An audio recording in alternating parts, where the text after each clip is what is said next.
All right. Hello and welcome everyone who is here for Phantom Dust tournament action. We're going to be getting underway here shortly.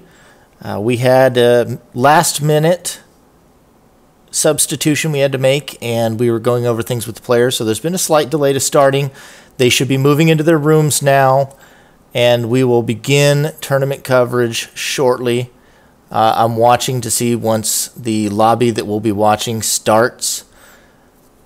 For now, we're going to be covering what we can capture while it's live, because there's going to be 4 lobbies going simultaneously for round 1 of this. We'll be watching the game for, here, let me move this over, and you can see this, and I'll put it up on screen while we talk about it here. We'll be watching the first lobby featuring Paco Sleppy, Chikram versus Sin Dark Fates and Dungeon Scrawler. Simultaneously, the other lobbies will be playing with Puffy 420 and Army Man versus Toph and Critter, Mega IDK and Roan versus Fat Nerd and Zamigzi, Mortal Hunger, or otherwise, Mortal Hunger and Dillman, otherwise known as Sneaky Beefy, versus Bread Boy, also known as Viewing Cake. And the substitution was Reese was unresponsive, and so we have moved in Conkerb, who was the next alternate on the list. We'll be filling in for Reese there in that room. For the second round, we will definitely watch one of the other lobbies, not from Paco and Chikram's point of view, but all matches will be cast. If there's still people hanging around after the tournament concludes, I'll be probably casting 1 or 2 of the matches that we miss before I go offline, but I will also go back and individually cast any others that are still missing afterwards. This first match, though, should be a lot of fun. We're going to be watching Paco and Chikram versus Sin Dark Fates and Dungeon Scrawler. If you didn't tune into the podcast last night, that is some of our most hyped teams, despite it being 1st seed versus 8th seed. Paco and Chikram, 2 of our top players, finishing in 2nd and 3rd respectively in round 1. Both impressive. It's been said that Chikram even sandbagged a little bit and could have popped off even harder in round 1. So this is a very scary team to watch. They've been practicing a lot, and both players show a lot of potential. But Sin Dark Fates and Dungeon Scrawler are not a team to write off. Despite being 8th seed, these guys came in and had the, I believe it was 2nd highest combined kills between them out of any of our other top 16 teams. So despite finishing points-wise down in 8th with their combined points, they were 2nd in combined kills. These guys put up a lot of kills. They have put in a lot of work, and I've helped both of them make arsenals and practice. So they've been putting in the time, putting in the effort, and have shown solid results themselves and have shown solid kill results in the previous round. So this ought to be a very exciting one to watch. All of these matches are going to be great, and I'm really looking forward to any and all of them. Let's see from you guys. We did the podcast last night, but I want to hear who you guys think are going to be your tournament winners out of our 8 teams.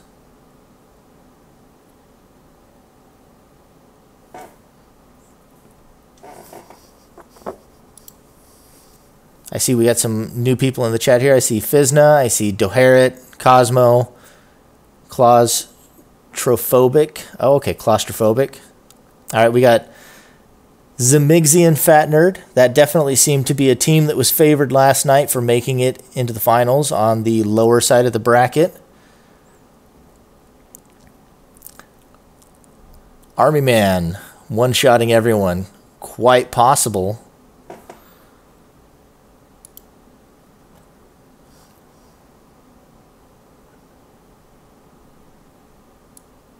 All right, looks like we are getting into room with Paco now. So let's bring that over. I'll wait to turn on the audio until they get rolling.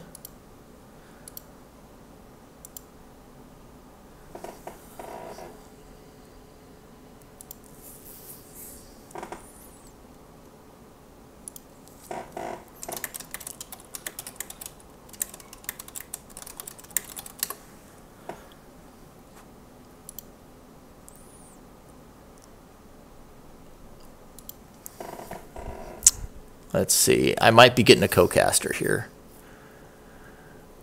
I suppose it might also be appropriate for me to introduce myself one of these days. I'm used to casting just to a small community where we all know each other for far too long and far too well for any of our comfort. But I go by Bregan online, and I've been doing the Phantom Dust casting for all of the tournaments essentially for, oh, geez, about 5 years. Took about a year off. And now with the big blow up of Nick Robinson's video on Phantom Dust, I've been doing it again. It's a lot of fun, something I've always enjoyed doing, and I love organizing and seeing the tournament play. I used to play in a lot of them and didn't do half bad in some of those tournaments. So I'm really looking forward to this one, all the new blood. We may have a co-caster coming in. There might even be two.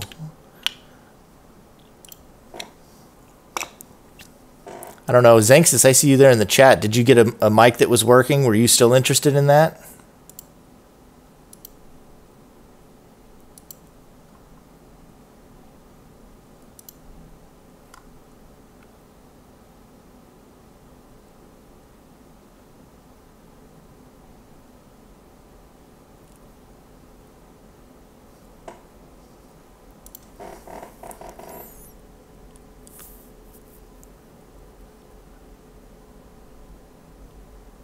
That's up to you, Zanxis. If you want to try and test it out and join me midway through, you're welcome. I think ShadowShield had offered a little bit ago to come co-cast, but a tri-cast is also not the worst thing in the world if you happen to have a good sounding working mic. Totally up to you on that one. It looks like we're just waiting to get Chikram into the room here. Wonder if any of our others are already playing. The mods, not us. Yeah. Nope. Nope. He made the mistake of, you know what? If we've got one room playing, I see no reason not to take a look here while we're waiting on the other one to start. We've got Fat Nerd and Zeb Migsy taking on Mega DK and Roan. Roan's already taken an Excalibur, it looks like, there. I'm poking him. Okay, I'm just picking up some acquisition, an orb, and I got. Okay, I'm just gonna throw rocks at. Okay, I was just trying to check if I had extra volume in the back because one was really quiet and one was really loud. So I guess that's just Fat Nerd and then Zemigsy's I'm just going up to get a better position. He's sped up. Alright, I'm coming to support you. Oh, Roan takes a nasty hit from the rock shot there. Mega trying to use that Goognir. Looks like they're having a fairly slow setup. And Roan is struggling here. On the floor. I'm just picking stuff up off the floor. Roan honestly needs to abandon his base here until Mega is able to better support him. Alright, I'm gonna... That Tiger Strength rock shot with +4 is going to start chunking right through them. Knife for me? All he has is Gungnir right now. Okay, I'm down. I'm gonna poke him. So far, Mega is at least able to back up decently there. Oh, I'm getting rock shot from behind. I'm flushing him out. Okay, I'm coming. I'm being rock shotted by Roan. Mega DK takes a fairly substantial hit there, but nobody's got an amazing advantage just yet. Okay. Rolls a 2 on the random damage of the Excalibur. And Megal. I'm gonna have to turn him down a little. I think he's louder than I am. There's the big hit from the 8 damage. Good job, dude. Good job. Yeah, Fat Nerd and Zemigsy off to a very strong start here. Oh. Mega loses the shield. Frankly, Mega not digging and still being at 21 capsules is a big throw in this game right now. Okay, I'm just going around with the Excalibur. They've not had anything to set up a proper offense, and it's really starting to show. Nice. Ooh, was that Crawlers? That came through and takes him out. Roan makes a slick pickup, though. Moving at +6 speed now. Don't suppose you got anything to break Roan's speed? Not in this deck, I don't think. Okay, it's fine. Alright, looks like Sleppy and Chikram have started up in the other lobby. I'm gonna try and catch Roan's rock shot. Cool. But I figure we'll at least try and watch Palace to the end here, and then we'll switch over. Fuck. But Fat Nerd looks like takes a big hit onto his own partner, and he's shieldless now. It's okay, you're good. Yeah, he's just psycho knifing me. Cool. Oh, I check your. Well, at least try and watch Palace to the end here, and then we'll switch over. But Fat Nerd looks like takes a big hit onto his own partner, and he's shieldless now. Yeah, he's just psycho knifing me. It's okay, you're good. Me neither. I just hit Ruin for 5. Ooh, Nice. big hit there. Another Killed him, rock shot killed him. fills Just off kill Michael. Roan. Just kill Maggle. Now Mega IDK has a tough I'm pickup to make. I'm gonna go around the other side of The Excalibur and the rock Okay, shot with the Tiger going Strength in are with the just putting in sword now. work. Dead. And the 8 Boom. damage finishes it off for Fat Nerd and Zmigsy, taking game 1 on Palace. Sweet. But we're going to switch over now to Sleppy and Chikram, as promised. This will be the match we're following for round 1. They've all been flirting a little bit here. Nobody's got a strong advantage just yet. Looks like Key Faith for Paco Schleppy. Not a great looking start for Chikram. Stuck at 3 aura. Under the escalators there. Sindark also moving kind of slow. Lone Cabin is taking a lot of damage. Chikram just took a big hit there. Do you want me to use Armada? I didn't see exactly what that was. Go for it. Okay. Armros going to slow down Sindark. That's great. Oh, what the fuck is that? Ooh, that's a shield gone for Chikram, though. Something stunned me. I don't know what, though. Hyper kick. Going to get some I wanna damage play against in. Kevin. Didn't use the Tiger Strength before heading over there, though. Get him with Will of the Wisp, I guess. Oh, and he's Careful going to take behind you. free Okay. damage there. I need Just come one- to And me. still hasn't Come used to the me, Tiger come to me. Strength. Okay. Very low now, too. Fuck. Gone into a 1v2 shieldless there. That's a bit of a misstep by Paco I when see. Chikram wasn't ready to support him. I'm gonna go back to get shield. Still -1 for Sindark is difficult I here. can try Will of the Wisp. Lone Cabin's gone up to +1. Oh, wait. I got Lucifer's arrow. This is great. Just spam it. Yeah, give me spam Really it. needs to be using that Tiger Strength and then using the Lucifer's Arrow from up here on high. They could really get a lot of damage from that, but they're not Okay, I got. walking down that walkway. I got It would be perfectly safe to walk through Sindark's base there and have been casting that. You can walk through your own base and cast it down towards the end of the range attacks now, sadly.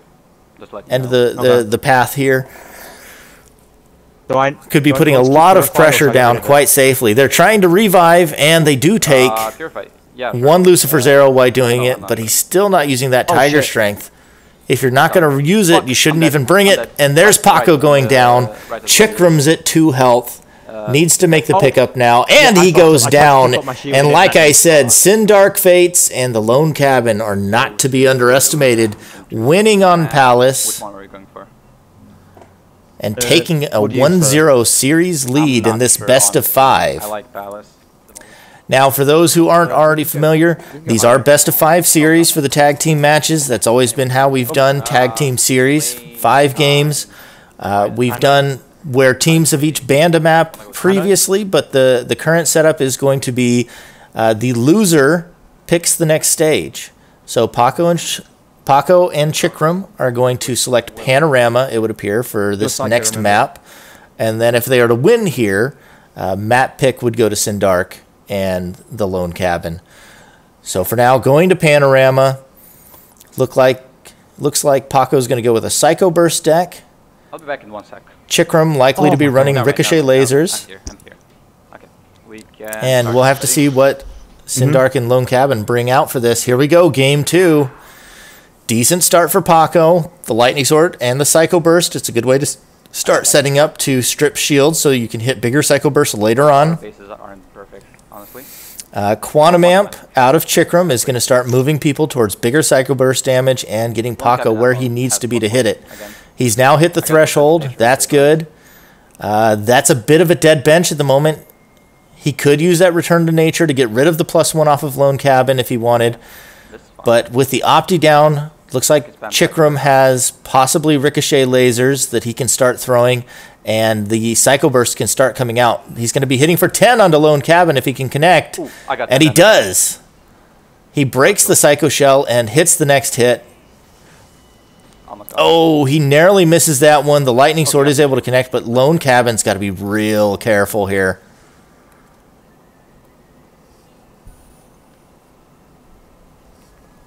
In the other room, we've seen Chikram take a little bit of damage from his own abilities there.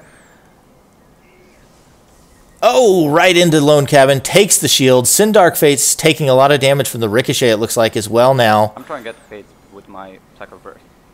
Oh, shit, debris got me. Chikram takes Need the help, debris need help, there. need help. Sec. I wanna get fate. Ah, shit. Okay. The Opti is gone now, I need help. and Chikram is on the receiving end of a major ass kicking, Yeah, I see that. and suddenly the tide has turned. Psycho Burst can't come out as often. Okay, I'm down. Chikram goes I down. got you. I got you. Narrow pickup there for Paco. Ooh, the Excalibur only hits for one. Another Opti goes down.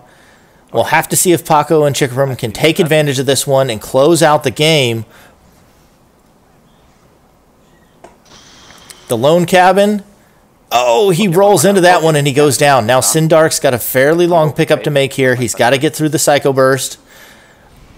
Oh, that's a nice hit. Now he's got to run. He's got to run, and get straight to his partner. Paco, in fact, is backing off. They're going to let them have the pickup. I'm not sure that's the right call here.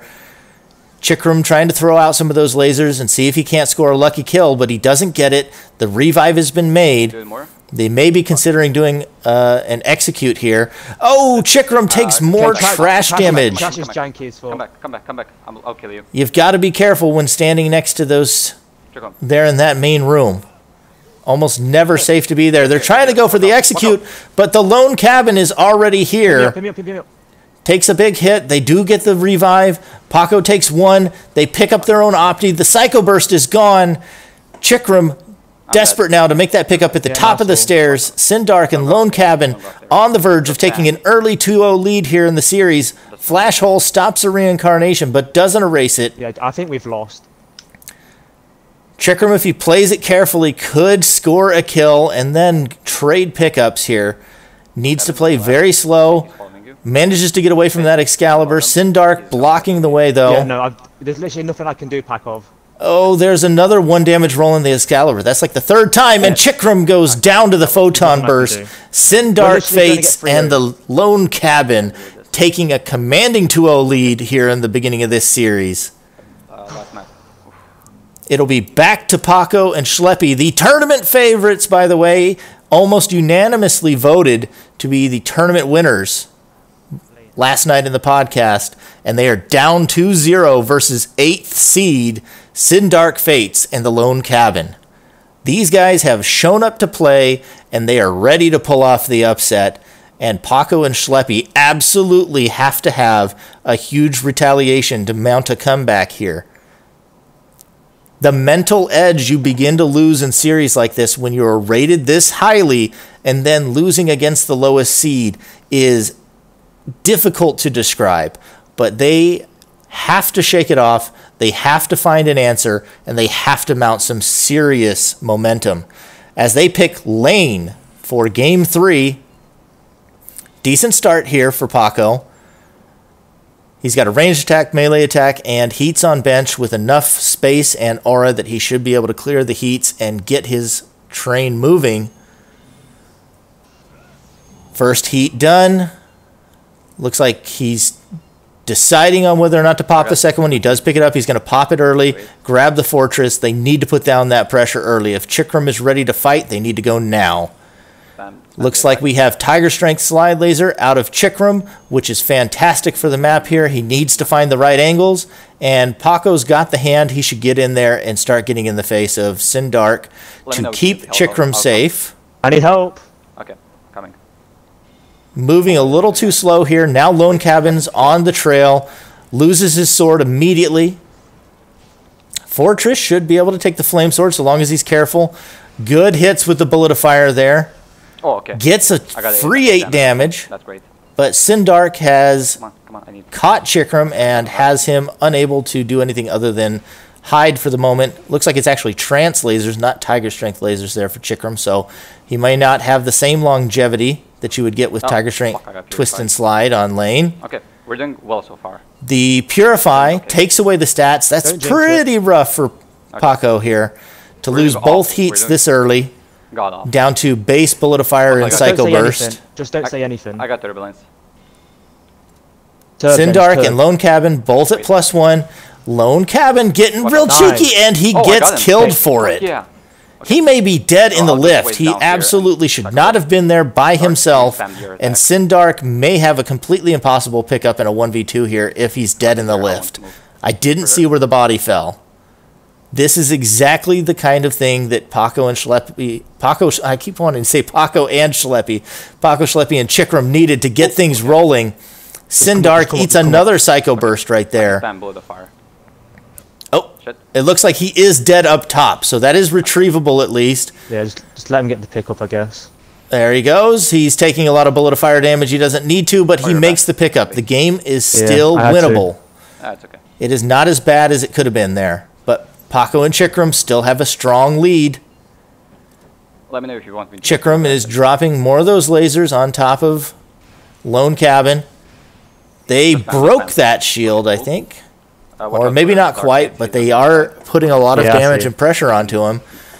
Moving back under there will keep him safe for the moment, but Sindark now taking laser shots of his own, also very low. He's dead. He's down. Oh, shit. Lone Cabin, unlikely to make this long-distance pickup under this much fire. Cabin. He can't move, honestly, because I'm just gonna spam that attack. You can try and get your attack. He mustn't move because Oop. okay, then. He should not be attacking with anything. Both Paco and Chikram are far too healthy for him to make anything here other than a pickup. Yeah. And he flubs the cartwheel there, Nice. and that will be Paco and Chikram keeping the tournament dream alive here. 2-1. Let me see what maps there. Now we get to see the first map choice for Sindark and the Lone Cabin. Okay, big map. We'll have to see if they can bounce back from the loss. Okay. Coming in as a lower seed like this, getting that early 2-0 lead, that has to be a good mental edge despite losing one game here. You can shake that off. You've had a strong showing. No matter what, you're leaving this looking good, right? You've already won 2. No matter what, you leave this looking good. You shake it off, you plan your next map, and then you try and close out the series. But upsetting the tournament favorites right now already with the 2-0 lead is a great result no matter I what. changed my arsenal already. There is no weight left on their shoulders right now. They can come in as cool and composed as can be.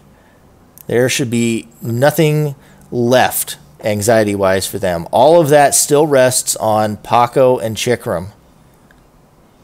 Great start. Chikram, I'm on your right. Looks like we're sticking with the Psycho Burst with the nature here. Oh, yeah. That seems to be Schleppy's comfort zone right now. A photon Decent barrier, yeah. start. Is an interesting map choice to see them come here to sign. We'll have to see what arsenal choices they're going with. We see Lone Cabin already popping a heat. Sindark having a slower start, but he's getting some laser pressure onto Chikram. He's gotten some quick chip damage. You can't underrate that, but he's got to start moving through that arsenal. Yep, he pulled back. Oh, Cabin. Looks like Cabin is sniffing around. Put pressure on Cabin. Let's see. That's the broken glacial wall. Cabin takes some damage for it, and now there could be the Psycho Burst incoming, but Cabin and Fate are both pretty low on aura. Psycho Burst will be of limited use, but 6 damage is still 6 damage. You fall back. Don't push it. Yeah. Feel like Paco could have stuck around and put more pressure with that rock shot, and they absolutely could have finished off Cabin there with Willow and rock shot. But Cabin seems more than happy to come back out here and ask for more. Another glacial wall freezes Chikram and freezes the bullet of fire. So he trades for 4, freezes both players. That gives Sindark Fates time to get more things rolling. And there's the Tiger Strength lasers. And suddenly Chikram quite low. And now Paco eating some damage as well. Oh, and he overwrites his shield. They're fighting in Paco's base, and this always works against you. We see him lose the shield. Sindark Fates maybe moving closer than he should, but there's a reincarnation for 5. Oh, Cabin's dead. Oh, his teammate died. I see.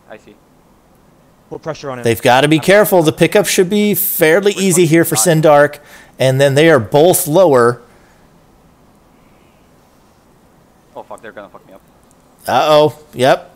Sindark, Lone Cabin, they've both got him lined up here. There's a 4 damage reincarnation. Suddenly we're in a place where Paco and Chikram are both one shot. Chikram, luckily, is standing in that base there where Paco falls off. Providence for the moment. Chikram still down at 2. Paco at 10. spam attack. Slight lead to Sindark and Lone Cabin here. Sindark Fate seems to have lost his Tiger Strength. Either he dropped it on the pickup or maybe there was a turbulence that we didn't see on screen. I got lightning sword. I can. They're still struggling getting through that glacial wall of Lone Cabin. Let me try that. Lasers coming out of Sindark. He kills Chikram. I got you. Shit. Oh, and he's going to take some damage on the pickup, and he's going to overwrite the shield. Okay, come on, And the momentum is still with Sindark and Lone Cabin. There's the kill with the flame sword. He decides to spend the glacial wall. And now Chikram has a fairly long pickup, and their tournament hopes entirely rest on the shoulders of Chikram in this 1v2, being able to make it as a jumper across the map. Reincarnation for Sindark. Chikram trips off the map, but that actually gives him a little bit of a lead in running over here. He eats a quick reincarnation. He's got 4 health. He's making the pickup just barely. He's at 1 health. They're still playing on the back foot, but the tournament dream lives on. Now we can attack normally. It is an absolute knockdown, drag-out fight here. I don't see where Sindark has gone. Paco dies again. Lone Cabin guarding the body while Sindark hunts down Chikram, and that's the 3-1 victory for Sindark Fates in the Lone Cabin, upsetting the first seed. Chikram and Paco are out in game 1. I'm going to bed now. Whew. Game 1. Tournament favorites already gone. 8th seed emerging victorious and heading toward the semifinals.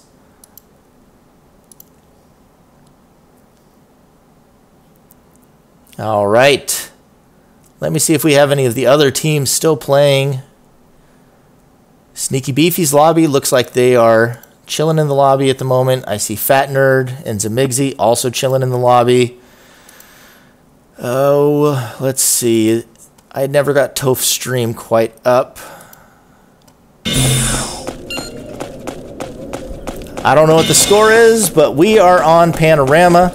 I will do all of these matches in their entirety, start to finish, later on, but we'll watch this while we're waiting for these to line up.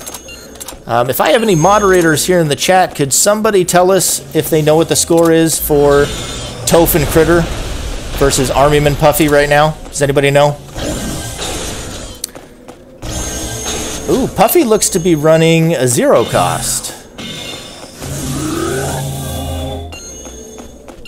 Let's see, we've got Tiger Strength Faith for Toph. Solid choice here on Panorama. Some sort of nature arsenal for Critter, but he does not have a lot in his hand at the moment. Puffy playing pretty well so far. Army Men sacrificing some health here. Looks like he's been using Trance Scream of Evil. Looking to rebirth soon and throw out some Agonies of Death potentially. I'm going to message moderators here.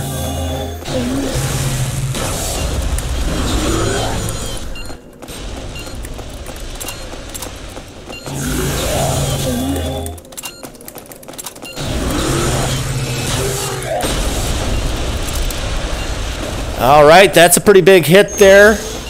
Army Men goes down. That's going to be kind of rough for him now. When you're running a 0 cost and you go down, you cut pretty deeply into how much you can get out of a rebirth. There we go, another reincarnation for Puffy. A lot of greens here for Puffy. I'm not sure exactly what the goal of this arsenal is so far, but he's got the lightning speed, he's got the reincarnation. Army Men goes down again. Critter is just in there giving him a beating. We're starting to see some of the weaknesses of a 0 cost here, especially when it doesn't run with Vicious Balance. It looks like it is the optical camo Muramasas, and it misses. We're seeing the same strategy out of Puffy that we saw in the Battle Royale, and it's not working as well in Tag. With coordinated opponents, Army Men goes down again. Puffy eats 8 damage from the pillar, and this is starting to look bleak for them. Another 5 damage reincarnation. Army Men is back up. Good block by Toph. And Army Men trying to Mephisto's Pact and find something immediately kills himself. Gaming Time appears to have armorosed himself, thinking he could get rid of the +5 speed, and he absolutely can't. In fact, that is the only thing they could have possibly done to turn this game on its head right now, was armorosing him to -2. Oh, we see Puffy actually popping a rebirth here. Maybe there is a vicious balance to be seen yet, but 5 damage Will-o'-the-Wisp has something to say about whether or not they're going to get a chance. Oh, he takes the shield from his own partner. The 1 damage lightning sword is almost meaningless right here. Army Men tries to use a rebirth there, but it's doing nothing because he's already at 2 health after so many revives. He pops 2 of them, but he goes down to a crawlers from Gaming Time. It doesn't matter if you're at -2 damage if your opponent's maximum health is 2. Lack now could be big here. Pillar to block. Puffy holding on to that lightning speed, but he can't use it yet. He does manage to dodge both the Willow and the Crawlers. Fairly impressive dodge there. And Puffy goes down. I am not seeing what the score is for this room still.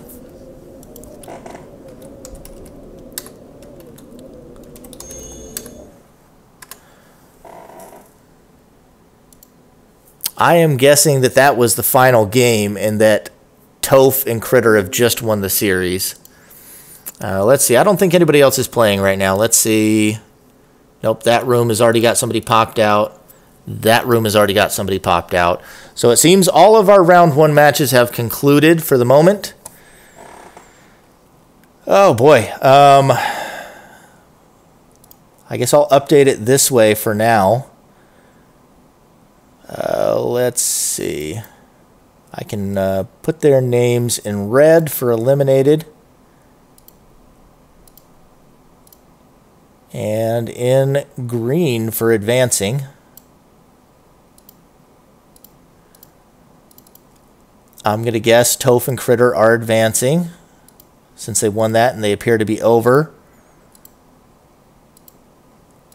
Let's see, I saw some others in the chat. Anybody want to give me the heads up? Bread Boy, I see you. Did you win your match or did you not advance? And can anybody tell me the results of Mega IDK and Fat Nerd?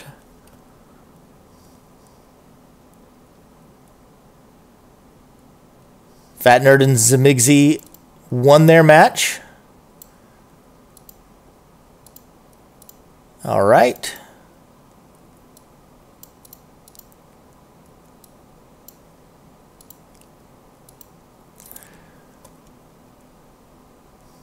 And let's see. I'm still not seeing Bread Boy there in the chat. Let's see. Oh, you had to stream, so it didn't go well. I see. Okay.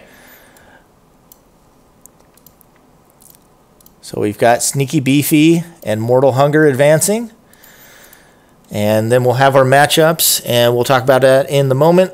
One thing, I'll say it here, and then we can also put it there in the chat. If any of the eliminated teams just want to have a show match against one of the other eliminated teams, and you send me the recording, I would be more than happy to cast it. So let's see. I'll put that in... Where's round 2 chat? This is getting to have so many things in the middle of the tournament. At round 2 participants.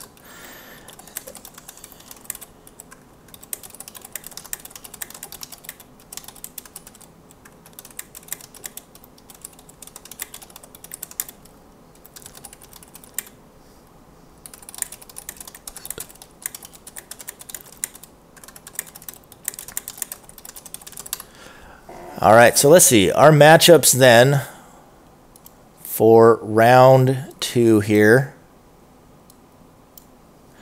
We should have, it's going to be Sin, Dark, Fates, and Dungeon Scrawler versus, oops, I've used Excel before, I promise. Toph and Critter.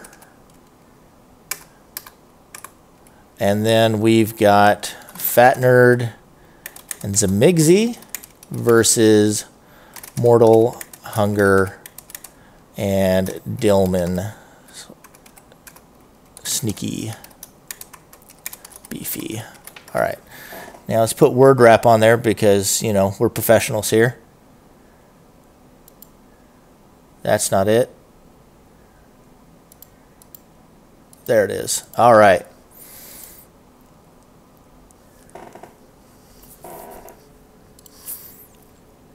Let's see.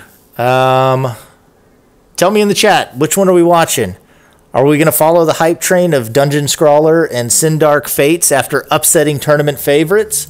Or are we wanting to watch the absolutely exciting Fat Nerd and Zamigzi versus Mortal Hunger and Dillman?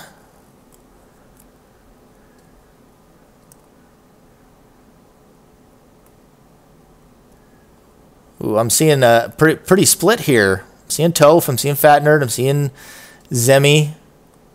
Ooh, I think people want to see the first one. That's the one I'm seeing the most in here.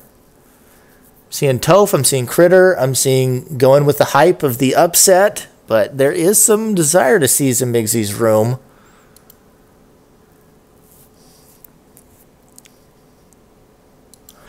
We did watch Dungeon and Sindark already, but oh my goodness, the narrative begs me to continue with the hype train. But the fairness in me says that we should watch the other room, and I'm not sure. I'm torn.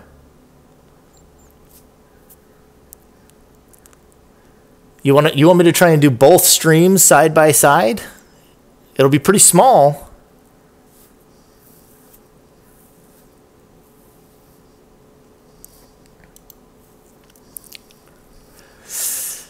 Well, I'm absolutely going to go over any matches that we do miss, and even the ones where I've only caught like a game or two, I'm going to make sure to go through and cast them in their entirety separately.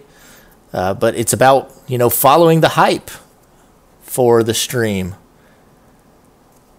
What do we watch live?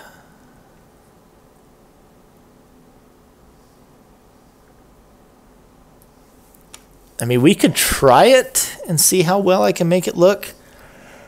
Who do I have still streaming in that room?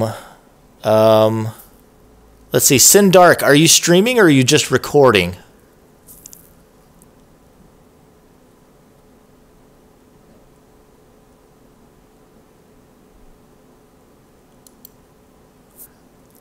Only Toph is streaming? All right, I think we're going to watch the other room then, just because we get better quality from Sneaky Beefy for one, and we haven't seen them play. So I'd like to see that. We saw some of Fat Nerd and Zamigzi. We've seen some of Toph. We've seen a full series of Sindark and Dungeon Scrawler. So I think we're going to be watching Sneaky Beefies. Let's see. Are you guys already getting put together? No? Not yet? I think we may take a break until we get things closer to going for round 2. So I will be back in just a minute or two. Stay tuned.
Alrighty, we are back. It looks like Fat Nerd and Zamigzy versus Mortal Hunger, and Dillman has not begun just yet.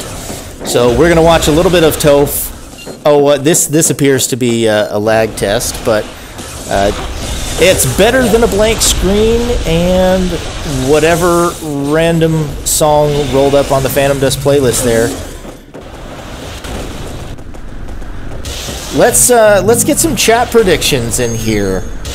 Now that tournament favorites are out, who do you think wins? I saw people still predicting Fat Nerd and Zamigzy, who had a strong round one. Who do you think wins?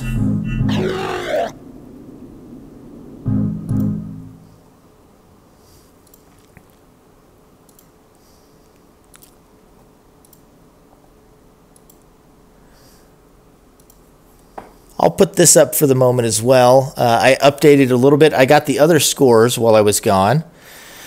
So it was, as we saw, 3-1 for Sindark Fates and Dungeon Scrawler, 3-0 for Toph and Critter, 3-1 for Fat Nerd and Zamigzy, and 3-0 for Mortal Hunger and Sneaky Beefy. So fairly strong showings for all of our winners in round one. Let's see. Oh, I do have my co-caster here with me, so allow me to introduce, if you hadn't seen him last night, we have ShadowShield here with us. Hey, how you doing? Good, good. Looks like we're doing another lag test here, Fat Nerd and Zamigzy. So I just moved that over because I saw them starting a game, but they clearly seem to be lag testing at the moment. Mm-hmm. So I'll switch back over to Toph for the moment because they seem to have actually started, but we will switch back over once they start. We won't watch the whole game here since they seem to be close to starting.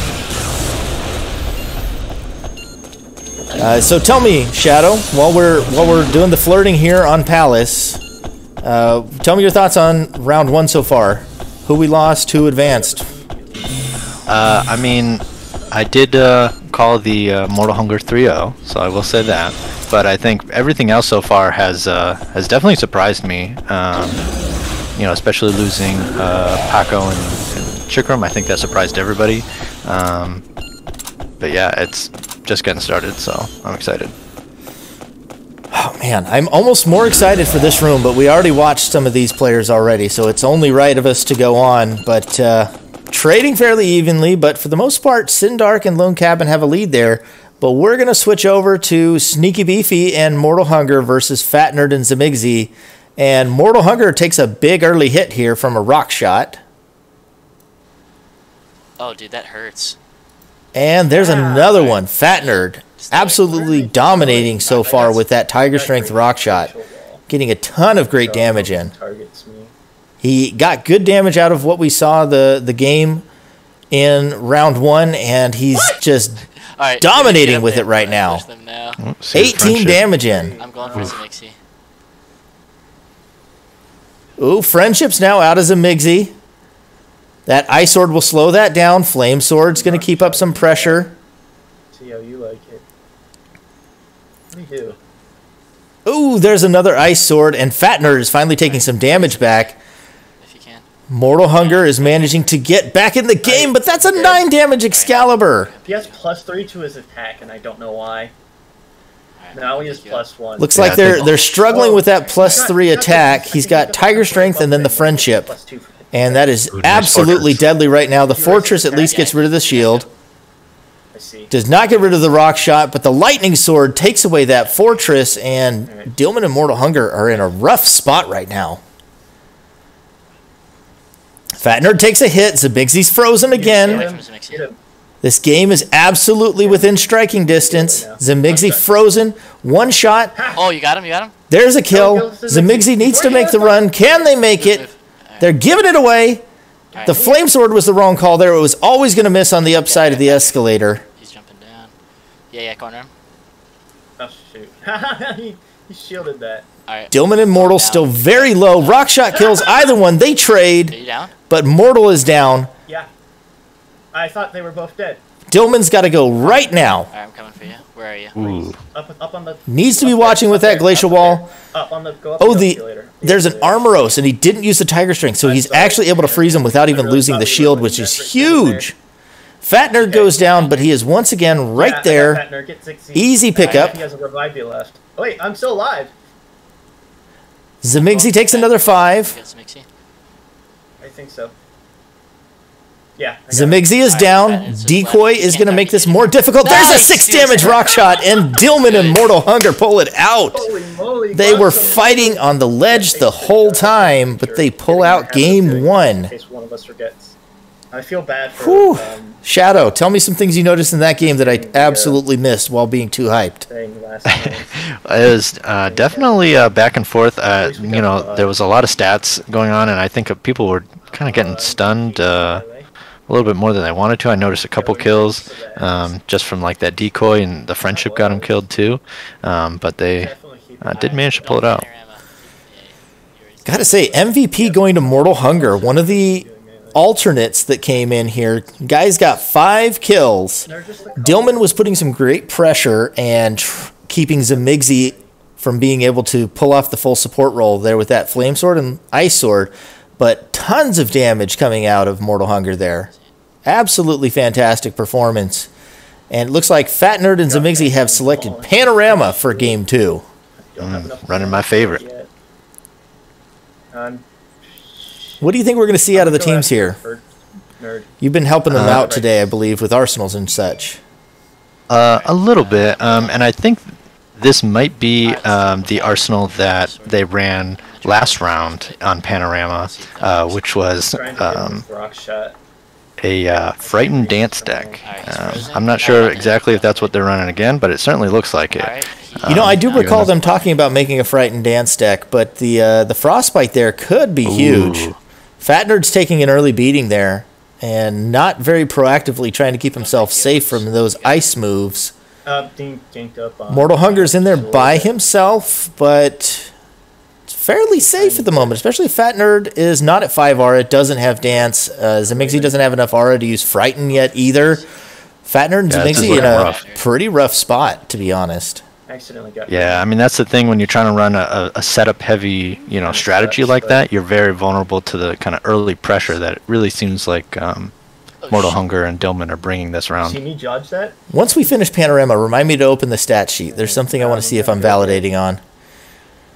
But Mortal Hunger, Dillman putting a ton of pressure down. Fat Nerd only just now getting to where he could dance if his Dance of Death button isn't already frozen. Because remember, this is a Dance of Death arsenal with the Frighten, and if they frostbited the dance, they could be in super big trouble. Yeah. Fat Nerd's already down, in fact. Zemigzi has almost nothing offensively on their own right now. God damn it! I tried to ice sword them. He was blocked by debris. I'm going for vet, dude. I mean, potentially if Zemigzi goes down, he might be able to unfreeze that button with a pickup. But even then, I mean... All that does is open the slot. It doesn't really do anything. Looks like he's at least able to get a 7 damage Dance of Death going. It's hard to say. You know what? It's not hard to say because I've got his stream right over here, and we're switching over. Pick up his... It is, in fact, his B button. The Dance of Death is frozen, so he's got another dance on Y and a Swift Blow on X. He picks up a second Swift Blow. There's the 14 damage with the Frighten. Okay, Frighten. Wait, I mean, yeah, Frighten whenever you're ready. Yep. Oh, there's another 14 damage with the Frighten Dance of Death. Can they bring it back here? I think Dillman gets the pickup no matter what. Sorry, I wasn't ready. Too late on the Dance of Death there. Frighten again. But they just have to pull it off 2 more times. Dillman jumps it. Smart enough to jump it. Zemigzi now taking hits from Mortal. Oh no, the Ice Sword there. He wasn't able to follow up with the Frighten, and suddenly things are turned back on its head. Zemigzi getting low, catches another Ice Sword. I'm gonna go on Dillman. Goes down. Okay. Misses the hit there. Oh, he drops a Swift Blow instead of the dance on his B button. He may not have known that he could overwrite the B button to pick up. We're back down to 7 damage. Oh, there's an Angel Wing on the floor here. I need it. That Angel's Wing could be big here if he can block time correctly. Okay. If I need to, you tell me. Okay. Oh. My Angel Wing! Yep, that's the classic Angel's Wing experience right there. We've all been there, Fat Nerd, and we all feel for you. I'm dead in the middle. Fat Nerd goes down again. Shieldless Zemigzi looking to make the pickup. That's going to be difficult. I need to come out. Oh my goodness! Gets sandwiched between the swords, but they're not frozen. They will get the pickup. Okay, nice, perfect. I'm coming. Frightened Dillman. They are just about 1 shot for the 7 damage, but still not. That's so rough. If he still had the 14 damage, this could be so big. There's the kill. Dillman's down. Okay, we can freeze Mortal. They still have to hit Mortal twice. But they have a long pickup that he needs to make. That +6 speed is going to be real tough, though. Yeah, all he has to do is jump the Frightens, but he doesn't jump the Frighten. 1 health. Keep it with the Frighten. Okay. Mortal's got to jump this. He doesn't. He throws a rock shot in the middle of the room, and they bring the series back 1-1. Oh, how we survived that, I don't know, but that fucking slap. Whew. All right. Plus, we got it. Alright, what map? 1-1. You Shadow definitely cannot underestimate Dance on Panorama. Even if it takes a long time to get going, as long as it eventually gets there, it's going to be really hard to deal with. Mortal not jumping the Frighten is rough. They had that one pretty close in the bag. And not to mention, Dillman off in a corner, dying by himself 1v2 while Mortal is back in his base. There's got to be some conversation there on what went wrong, because either Mortal shouldn't have been digging or Dillman should have backed off while he was digging. Dying in that corner is a pretty egregious mistake as a team. I think they started winning early, and I think they might have gotten a little too confident and their teamwork kind of faded a little bit, because it did seem like it fell apart in the second half of the match when Fat Nerd started to come back, especially when he was starting to get his dance online. So I think at that point they should have pulled back and kind of regrouped and tried to get some sort of strategy to finish off the match. Absolutely agree. And looks like we are headed to sign for game 3. Screen, are they? Nope.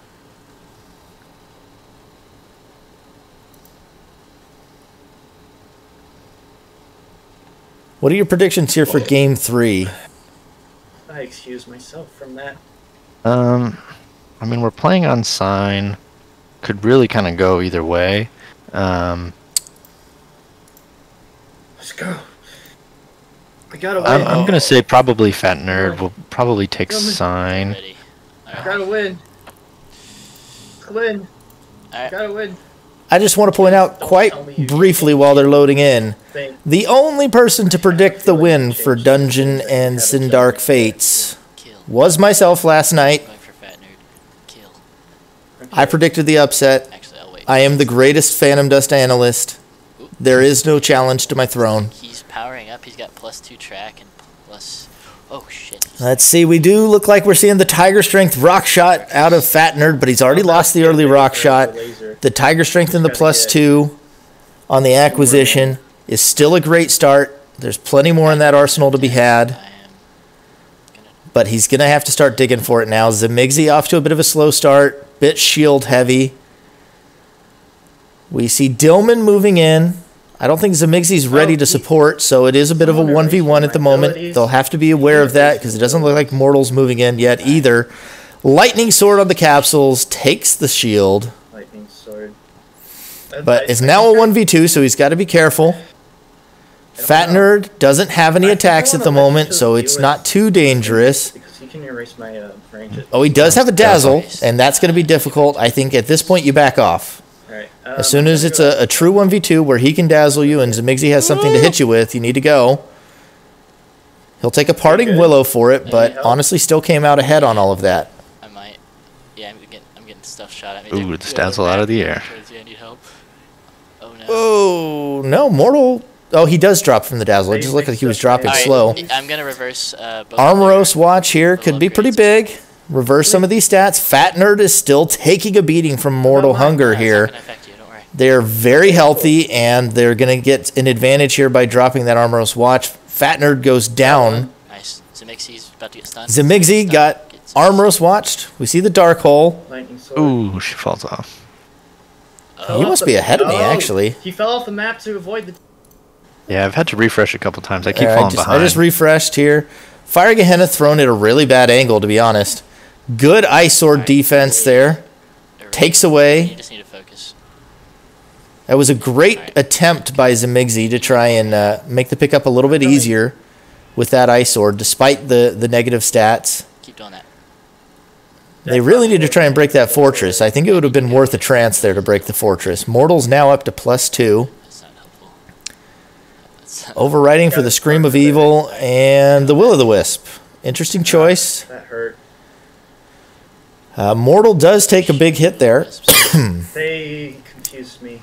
Fat Nerd at the +2, +4. I don't see what attack he has, but Mortal sure didn't enjoy it. Dark Hole is too early. Oh, a big trade between Fat Nerd and Mortal Hunger there. All right, he's got. There's the -4 though with the Armoros watch, and that is going to turn things on its head.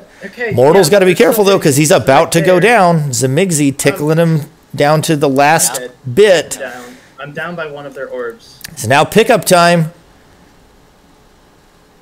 Dillman needed to be moving closer to his partner before he went down there. It was pretty clear the writing was on the wall and he wasn't moving towards him. You're right here, right? He's got to be careful now with that dazzle. Should be able to make this fairly easily now that he's here. He loses the shield for it. Absolutely should have been dropping Scream of Evil over losing that shield. The dazzle may have complicated the matter there on the pickup. Fat Nerd is down. Rapid cannons connecting onto Zemigzi. And Zemigzi is down. That is a 2-1 lead for Dillman and Mortal Hunger. I'm doing it too. I was remembering myself as well as you. These are intense rounds. Matches are close, and these teams are very close in skill level, it feels like. Dude, you're like quaking. I really am like shivering in my... We can hear these guys. They're talking about their nerves right now and how into the tournament they're getting. Got this. Just one more. I think it is worth noting that, you know, this is a lot of their first tournament, so the nerves are going to be high, like super high, and they're, you know, that's something that you have to keep in mind, is that you may be the better player, but if you lose your nerves or lose concentration or you're out of position, it can be the end of the match real quick. Lane. Oh, I don't know which one I should... Hearing that Toph and Critter is going pretty well in the other lobby. Let's see. Sad Toffee, can you tell me what the score is in that lobby right now? Yeah, I'll let you decide that. What is Bugga? I'm still rooting for my upset boys. I think it's my Sindark Fates and Dungeon Scrawler. No. I'm a believer now. Yeah. No.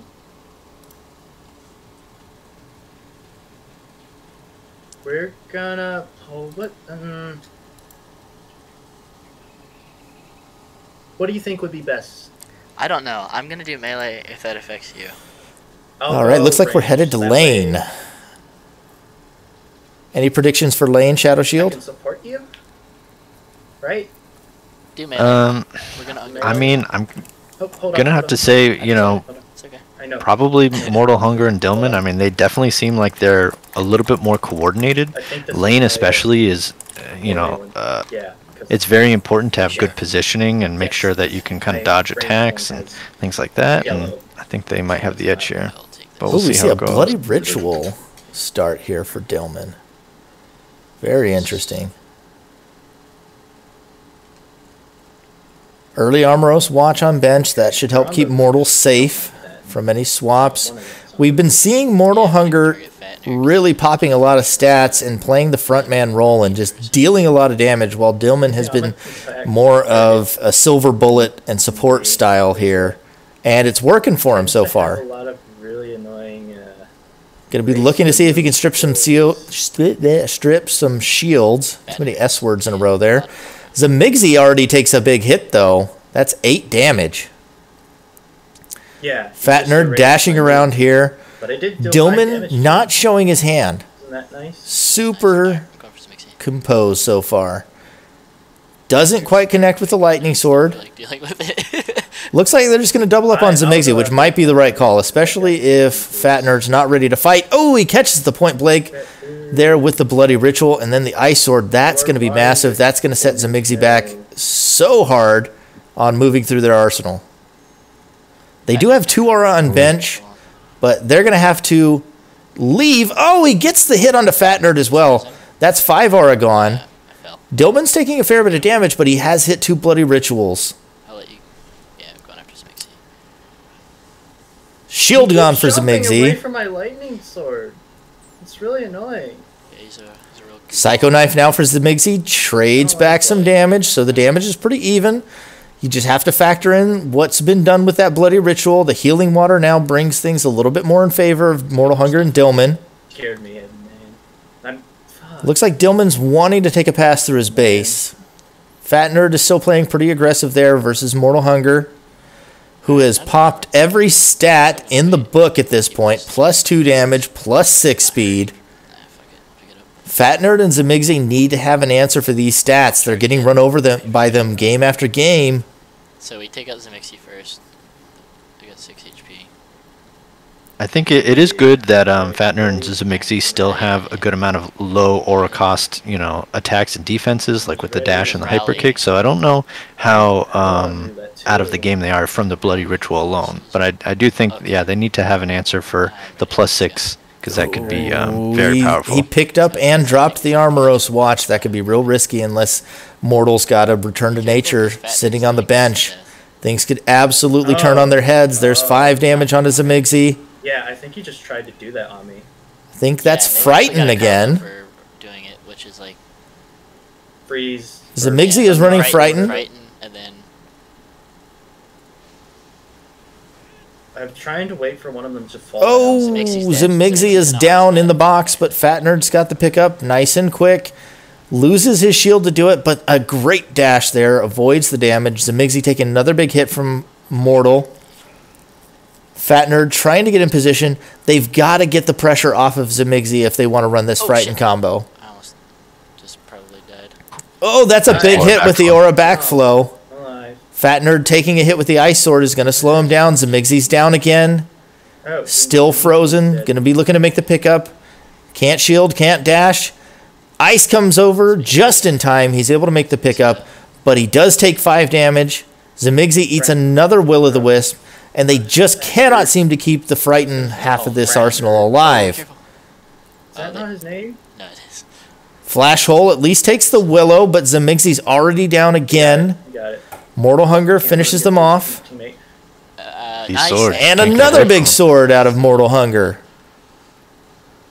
Mortal Hunger is just running over Fat Nerd and Zamigzy right now with those stats.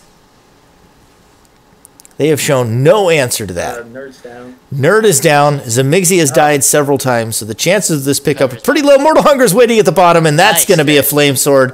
And the 3-1 victory for Mortal Hunger and Dillman, eliminating the other tournament favorites, Fat Nerd and Zamigzy. They will be advancing to the finals.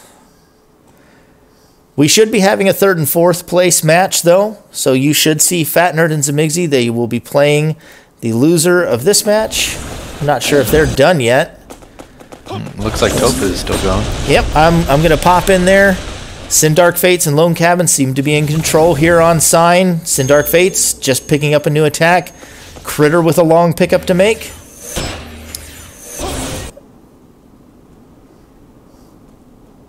Toph is down. Lone Cabin watching. Oh, there's the dash. Nice Pickup dash. is made. The camp continues. Good moves by Toph. Gaming Time popping up with the Tiger Strength, but so is Sindark. Blaster takes out Toph, and there's another difficult pickup for Critter now. Gaming Time being Critter. And he makes it, though. He makes the pickup. Lone Cabin out of position. Sindark unable to close it out. Game is not over yet. That reincarnation in the air is going to finish off Lone Cabin.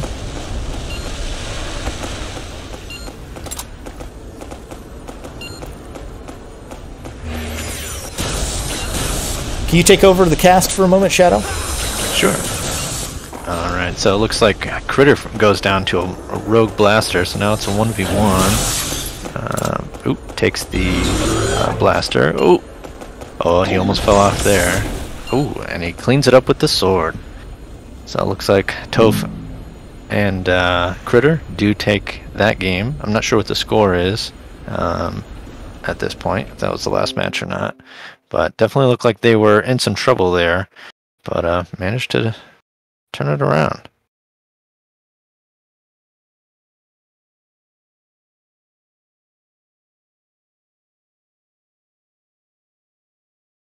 I'm not sure if the stream went down. That might have been the last match. If they doesn't look like they're playing another one.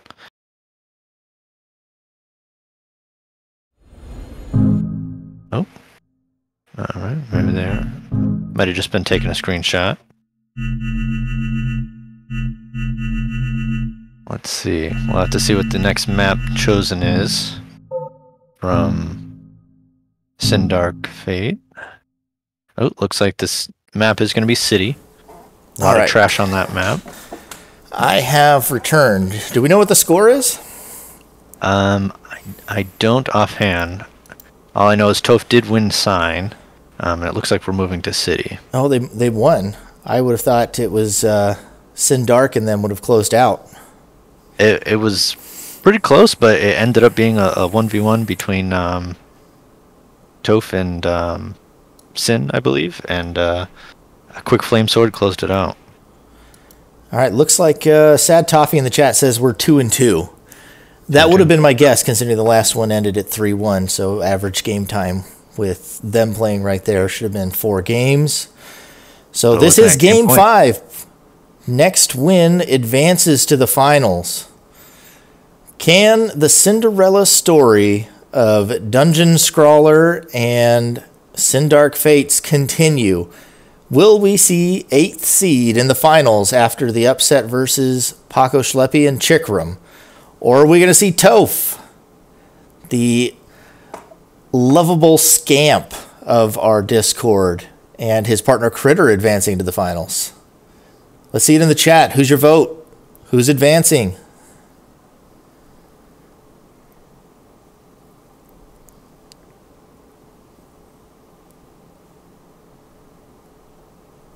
See people rooting for Toph. Is there no love for our 8th seed after upsetting the 1 seed?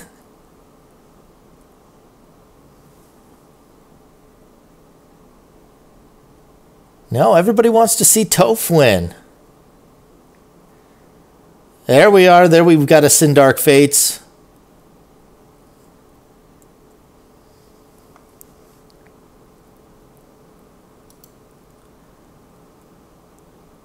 Well, the sentiment seems to be overwhelmingly for Toph and Critter.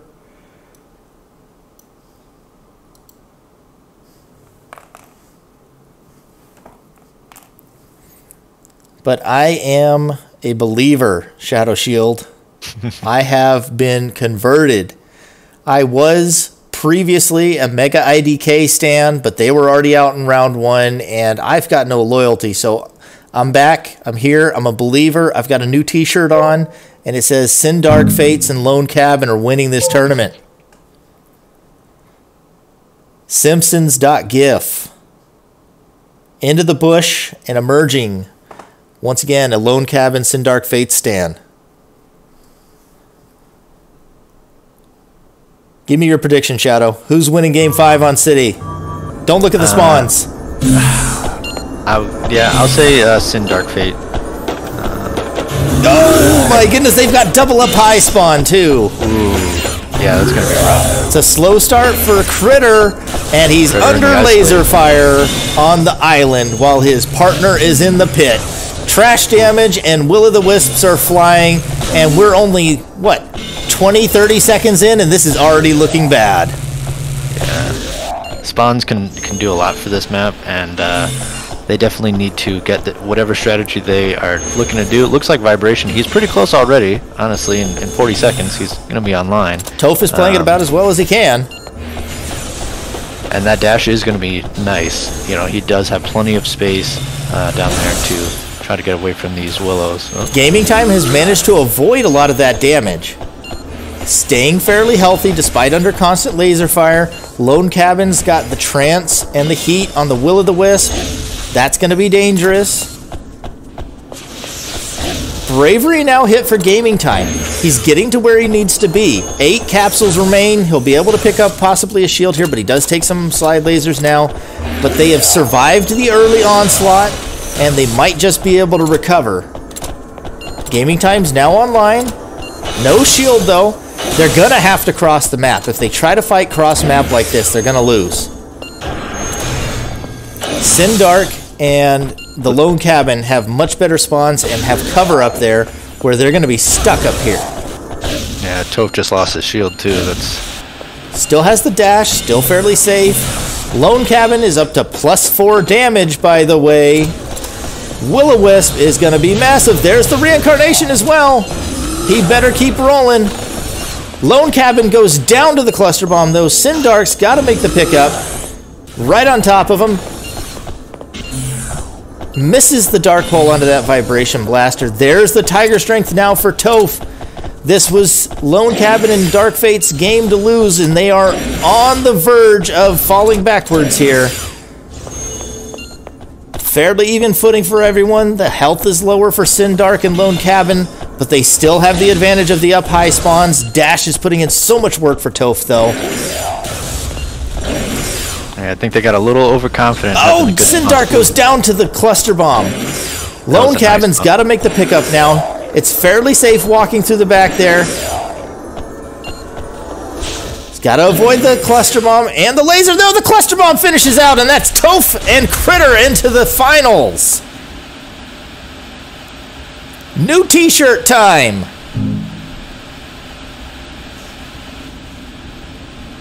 That was certainly a brawl. New t-shirt time. Congratulations to Toph and Critter. I'm still not a believer because my new t-shirt is Dillman and Mortal Hunger. Dillman and Mortal Hunger in the finals. All right, we're updating the spreadsheet here. Let's see. Green for Toph and Critter. Red for the team that we all knew wasn't going to make it. Started in 8th place. Random upset. No, I'm still very impressed with Sindark Fates and Dungeon Scrawler. Absolutely love their gameplay.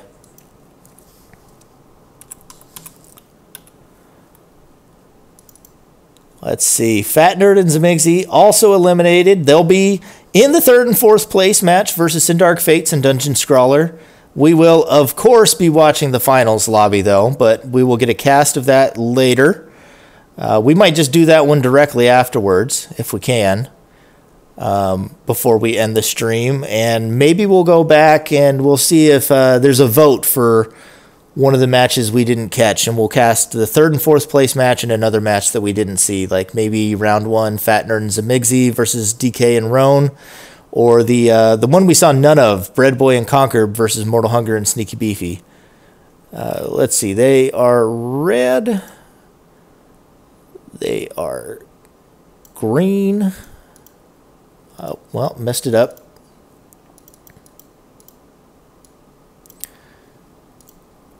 Green. Oh, that's the wrong one. That's the fill. I knew that didn't look right. Okay, well, we've got our finalists, viewers. Who wins the finals? Mortal Hunger and Sneaky Beefy versus Toph and Critter. Who wins the finals? Let's see your predictions in the chat.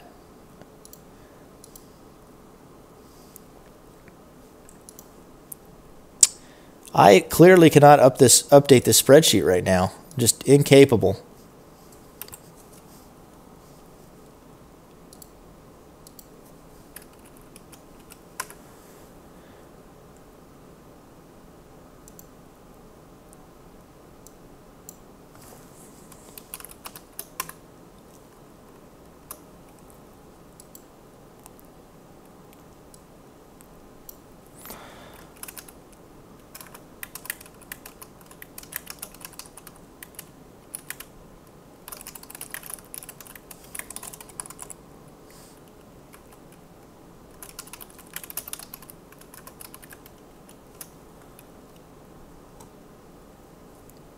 And word wrap. Let's see, we see people in here. Excuse me, Jessup, I know how to do Excel. I take offense to that. Come on. We do have, in the tournament moderators, we have some people that are much better at Excel. This is just something that I threw together in the middle of the podcast last night, and it is served as acceptable for making sure we see the results and that here for now. Although that is still green letters. I swear I set you to be blue. There we are. Let's take a look at the predictions here while we're waiting for finals. We can also watch from Sneaky Beefy's perspective. We'll keep that there, though. And I'm going to move this over here so I can keep an eye on it while they're getting ready. People are getting into the lobby. Let's see. I guess there's no reason to not keep it playing. Just mute it. And then we can switch back and forth if we want to. Let's take a look at some of the predictions here. Big L for everybody but me on the first match. Paco and Chikram versus Dungeon Crawler and Sindark Fates. Let's see. I got this one right, too. I'm 2 for 2.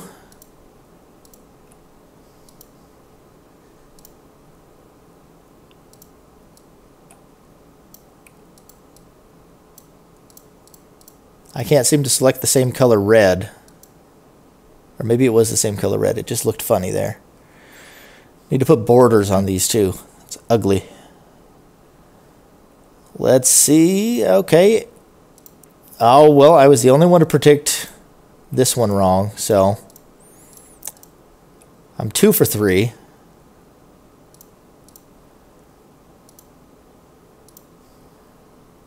Looks like we're getting close to starting. I'm going to turn on the audio in there, so we may hear some of their audio while they're getting ready.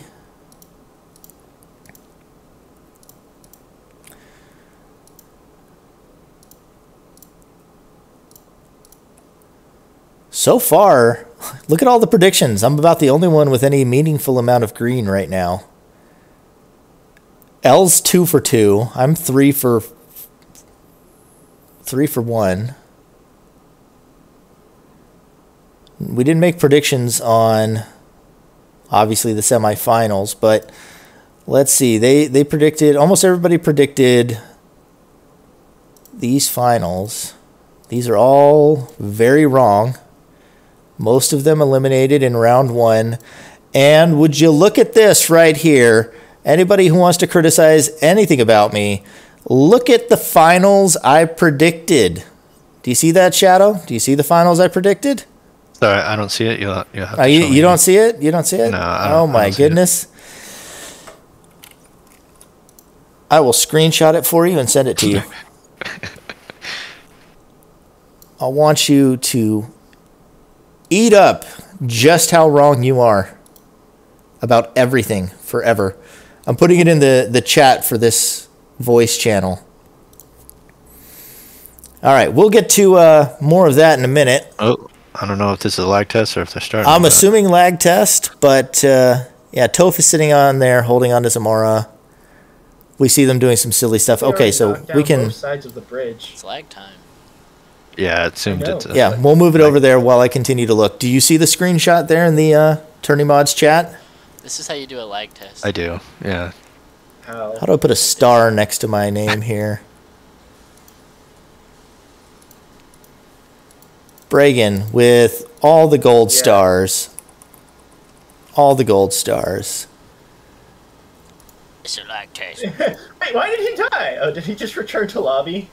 Yeah. And then let's put some Dude, we lost. basic brackets on this. So since you got the finals teams you correct, unmute what do you us think on the actual match outcomes are going to be? Oh, I already said my money is on Dillman and Mortal Hunger. I want to make sure. That's what it says there at the bottom too. We predicted the winner. I said Toph and Critter, Sneaky Beefy and Mortal Hunger, and that Sneaky and Mortal Hunger would come out on top as our tournament winners. I'm sticking with it. I've got my third T-shirt of the tournament. I'm a Mortal Hunger and Dillman stan, and we are into game 1. I'm going for gaming time. No, I'm not. I'll go for gaming time. Dillman running away from those will-o'-the-wisps, looking a little unwilling to jump and dodge them. That's something that you could file away for later use. Does not seem to be happy with standing in the open and dodging will-o'-the-wisp. Continues to run away from them. Ice Swords both come out. And then Mortal Hunger eats a big rock shot from Toph in the back. Decoy should make that a little bit better. But in fact, all it does is get Dillman hit from 2 ends. Right now, big advantage to Toph and Critter. We both missed that. Toph is up to +2 now, and that rock shot is still putting in work. Rock shot been one of the MVPs of this tournament so far. We saw Fat Nerd getting great results out of it. We've seen Toph using it in the past and using it again today to great effect. And that's going to be another one. I'm about to beat. Palace is already looking dire It's frostbite, that's right. for Dillman and Mortal Hunger. From gaming times grasp. Loses the shit. Yeah, I'm down right here. decoy there, loses his life to the Ice Sword. Mortal Hunger having to make a pickup into a corner, and the rock shot finishes him off for a demanding, I'll let you pick, Matt. commanding victory for Toph and Critter on Palace. Yeah, they both seem to have ranged abilities, man. I think Mortal Hunger, they I think they went out for maybe some early harassment, and I think they just got stuck out there without any shields in a place they didn't want to be in. By the time they got back to their bases, they were already at sub 10 health, and it was over from there. Gotcha. Got it in the chat. Somebody calling that final match should be me and Shadow versus Toph and Critter, and boy, would that be entertaining. I'd have an arsenal or two to throw together that you know what I mean? I think it would surely cause some distress. I don't like that. I think so. Shadow and I have tagged before. We've had a couple of nasty combos, and I still remember what they are. I think Toph. Give me about 5-10 minutes, and we could be ready to do some Target Toph? truly Hold on, I'm truly actually awful thinking things. about my- Arse. Oh, what a brutal game 1! What a brutal game 1 of the finals. Do you think we're going to see that trend continue? Do you think that's made enough of a dent into Dillman and Mortal Hunger's confidence? I Or do you think they're going to bounce back? You don't get to play the game. I mean, it's going to be tough. I mean, they did pick Panorama, which is, you know, a good kind of, it could go either way kind of map. But after losing that hard, it does, you know, get to you mentally, and it's something you're going to have to focus on overcoming. Go down there. But I see them, you know, going again for some early aggression. At least, you know, Dillman's got a shield this time, so that's good. Mortal Hunger losing his There's attack. the fortress gone. Haha. Alright, well, I still don't know if I agree with what's going on here. I have no attacks, so just 2 aura, and he only overwrote 1 capsule there, so he was hamstringing himself there on the start. Mortal Hunger is going to be trapped in a 1v2 now for a good while. With nothing.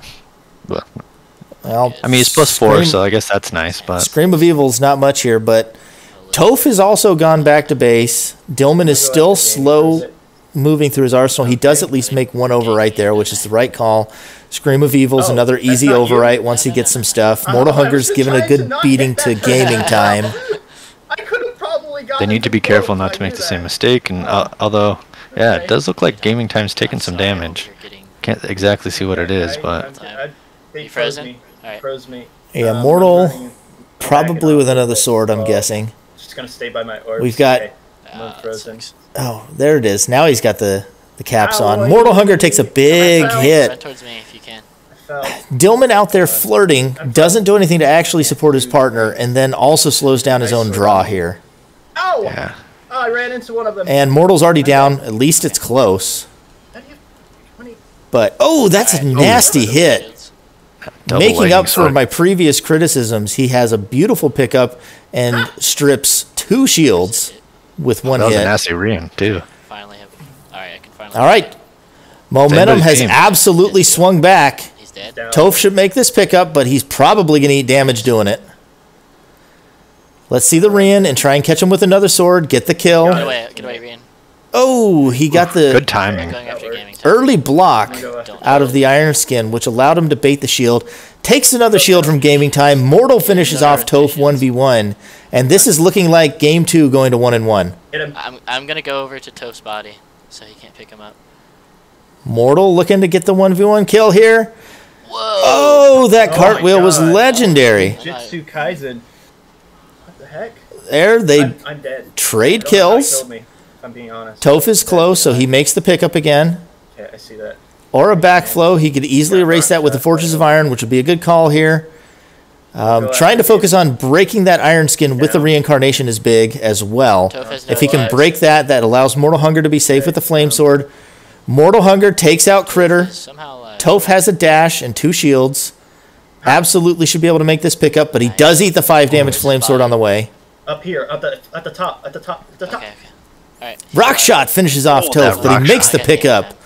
That was Rock close. Shot, a risky pick here on Panorama, but it does come in clutch. I killed him with rock And shot. there's the Flame Sword from Mortal Hunger, who continues to MVP his way through each round. Another set of 5 Holy kills. moly, guacamole.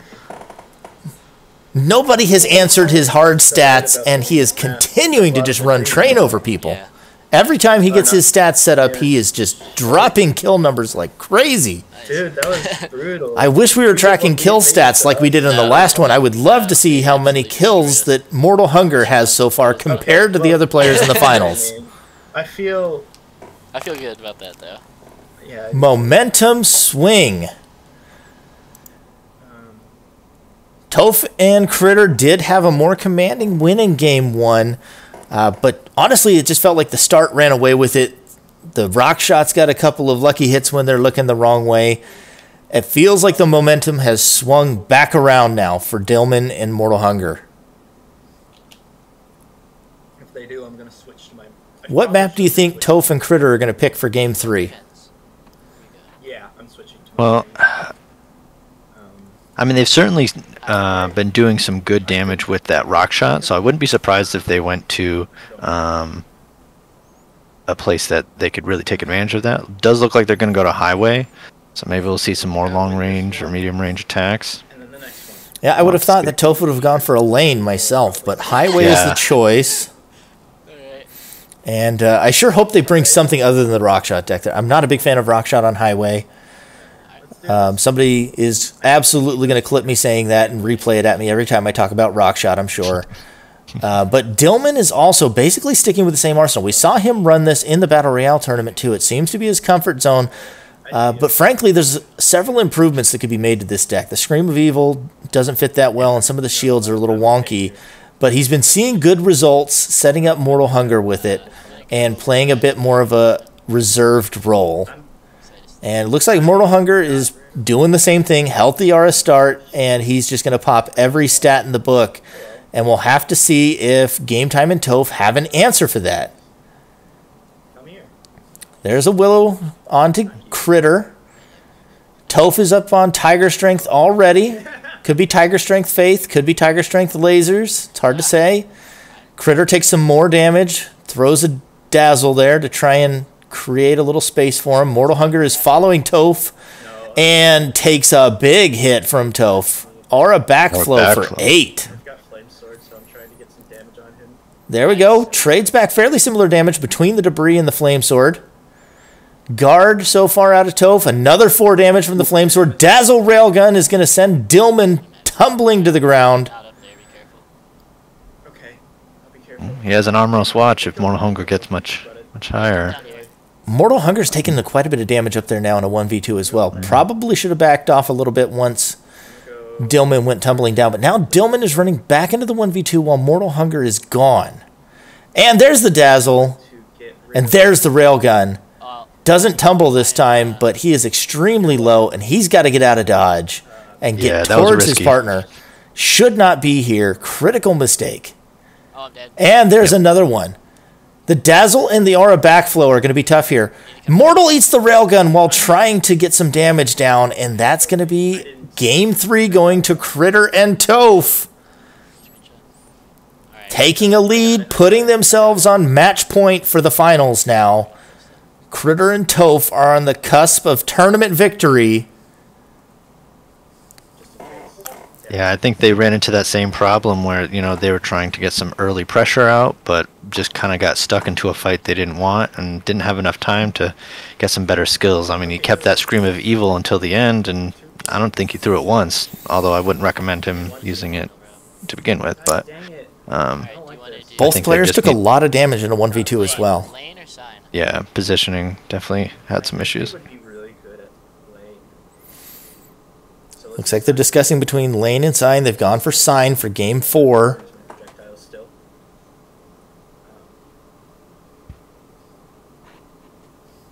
Whew. The tournament has delivered today. I think they might be really toxic on Lane. You know what I don't know. Yeah. I feel like it could be like that. Or Dillman's sticking with Faith Nature, but I'm not sure if this is the same one. I think he was using one called Noob Slayer before. Goblin is a different Faith Nature. 2 yellows. Looks like the 3 greens. Probably looking at heats there. Could be 2 heats in a trance. We have to win. yeah, and they'll either pick He may have even popped up the arsenal on stream, and I just missed it. They'll pick City. Is this game point for Toph? This is match point for Toph and Critter. 2-1 lead. Going into Sign. Dillman and Mortal Hunger on the back foot. Oh no. Dillman. Oh, okay. We do see Dillman's arsenal there. It's double Frostbite Decoy. Gotta do it harder. Interesting. I think there might have been. Was there a Bloody Ritual in there too? You know, I do remember him running Bloody Ritual in one of these, so it's quite possible that's the Bloody Ritual one as well. Amplify it by 10.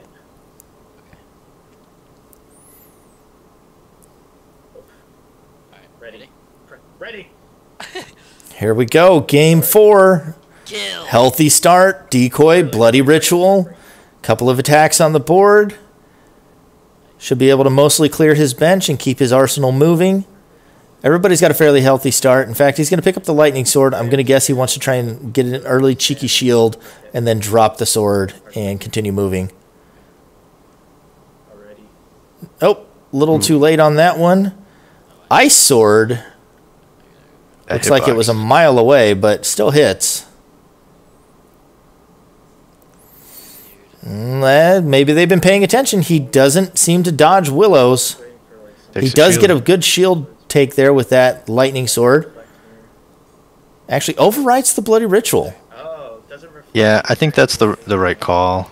I mean, they may be still building up to vibration, but they haven't really been pushing their levels too fast. Yeah, and Bloody Ritual is just one of those skills. Like, I feel bad putting it in Arsenal because the right move is usually to overwrite it instead of use it. So it's a bit of a dead skill in his arsenal, I think, a lot of the time. Toph is up on a Stimulate, and if he's looking at vibration, he's there. Darkhold takes the Willow. Ice Sword connects there. Mortal Hunger. Looks like he's running Rapid Cannon, so he's off of the speed up heat deck. We're definitely seeing them There be a little bit more passive. he should have taken that. I think he even took the Darkhold damage on top of it, but he does erase the laser. Mortal Hunger's now in there, but Dillman's so low. He's taking quite a few things from his enemies. Toph loses another shield there to Mortal Hunger. Gaming Time eats a hit. That's not me. Alright, Toph can't target you now. Toph is decoyed. Mortal Hunger does hit that Ice Sword, but he's going to get knocked off the map by the decoy. Okay, but he's still frosted. And Mortal Hunger's still frozen. I'm trying. There they go. They're just abusing Toph in his base here. That decoy is making it hard to deal with Dillman, or Mortal Hunger, sorry. Yep, decoy's coming in clutch here. Oh, he loses the Lightning Sword. But now they know what he has. There's another decoy. Eats a hit in the back. He's got to be careful. Very low. Needs to stay near his partner. Rapid Cannons fired into the air. Not very effective. Reincarnation is absolutely going to win those trades. Dillman moving backwards is not a good call here. He needs to stay next to his partner. And the decoys are hitting. That's good. I guess that's a decent chance to go through his base, pick up a few more skills. Drops the decoy for Reincarnation. I might have actually dropped the Dark Hole there. Yeah, at 3 health, it's getting a little risky and easy to bait out. Mortal Hunger is now dropping vibration lasers from the sky. Flash Hole's going to take it, though. Keep doing it. Oh no, he erased my. Oh, they get the kill on a Gaming Time. Instead of blocking the Reincarnation, literally choosing to die. Reincarnation doesn't quite connect through the air. Wastes the Rein. Ooh, nice walk. Oh, that was so close. Toph nearly throwing things there. If he had gone a little too far and then eaten the Flame Sword, that could have been really bad. Reincarnation's not connecting for Critter. Dillman's got to be so careful here. He's at 3 health. He is away from his partner. Unless I took it out like a dumbass. Yeah, I think you want to go back to base at this point. You don't want to tango. Go back to base. Pick up either another shield or another attack. Maybe get lucky with a Frostbite. Will o' the Wisp, probably the better call here, but I would still consider dropping that Dark Hole. Oh, the Flash Hole still takes the Willow. Honestly, if you could get that Frostbite and Frostbite the Flash Hole, that would be really big. Oh, we see a Purifying map, so... Oh, he needed to use the Dark Hole there, not the Glacial Wall. The Reincarnation hitting over the top of the barrier does not block above you. Mortal Hunger's got a difficult pickup and eats a big Vibration Blaster on the way. Mortal Hunger goes up in the air. Reincarnation comes down. There's the Flame Sword, and that's the tournament victory for Toph and Critter. 3-1 victory in the finals. Congratulations, Toph and Critter. I don't think that many people were predicting them as tournament favorites, but they came through and won every single match. 3-0 versus Puffy and Army Men. 3-2 close matches with Sindark Fates and the Lone Cabin. And then a 3-1 victory in the finals. Toph and Critter. What a show. Absolutely fantastic. Give me your thoughts, Shadow. I mean, it definitely could have gone either way. I will say you know, Toph definitely seemed more in control of that match, probably more than the previous matches in the series. Oh, crash. I think that vibration laser blaster did a couple good hits. I just think they couldn't get off the ground. Dillman was stuck with just that flame sword for just a little too long. And yeah, Toph and Critter ended up running them over. What a show. Absolutely fantastic performance out of Critter and Toph. Let's update the spreadsheet. All caps, TOAF, winning in the finals. And I still don't know how to use Google Sheets. Come on. Just the letters.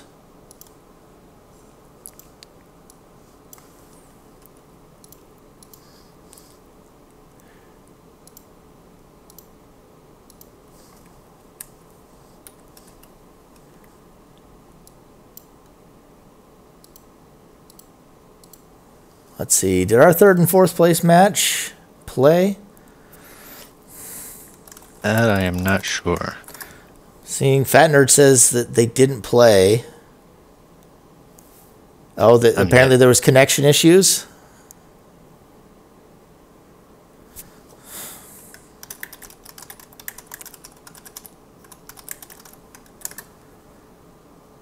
Well, that would be unfortunate. If yeah, it looks like they just could not get connected to each other in the room for the third and fourth place match. All right, we're going to do at least one.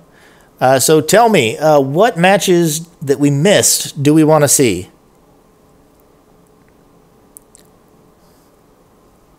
We didn't see Puffin Army Man versus Toph and Critter. We didn't see Mortal Hunger and Dillman versus Bread Boy and Conkerb.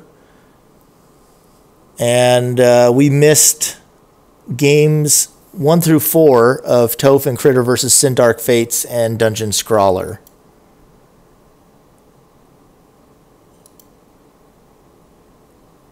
Which one do we want to see?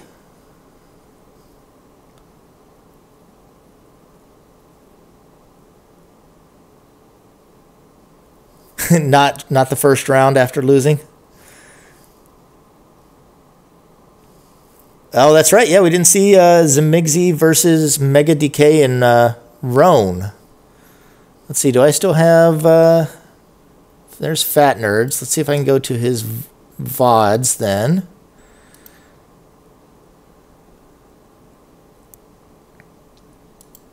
Let's see. Is this it?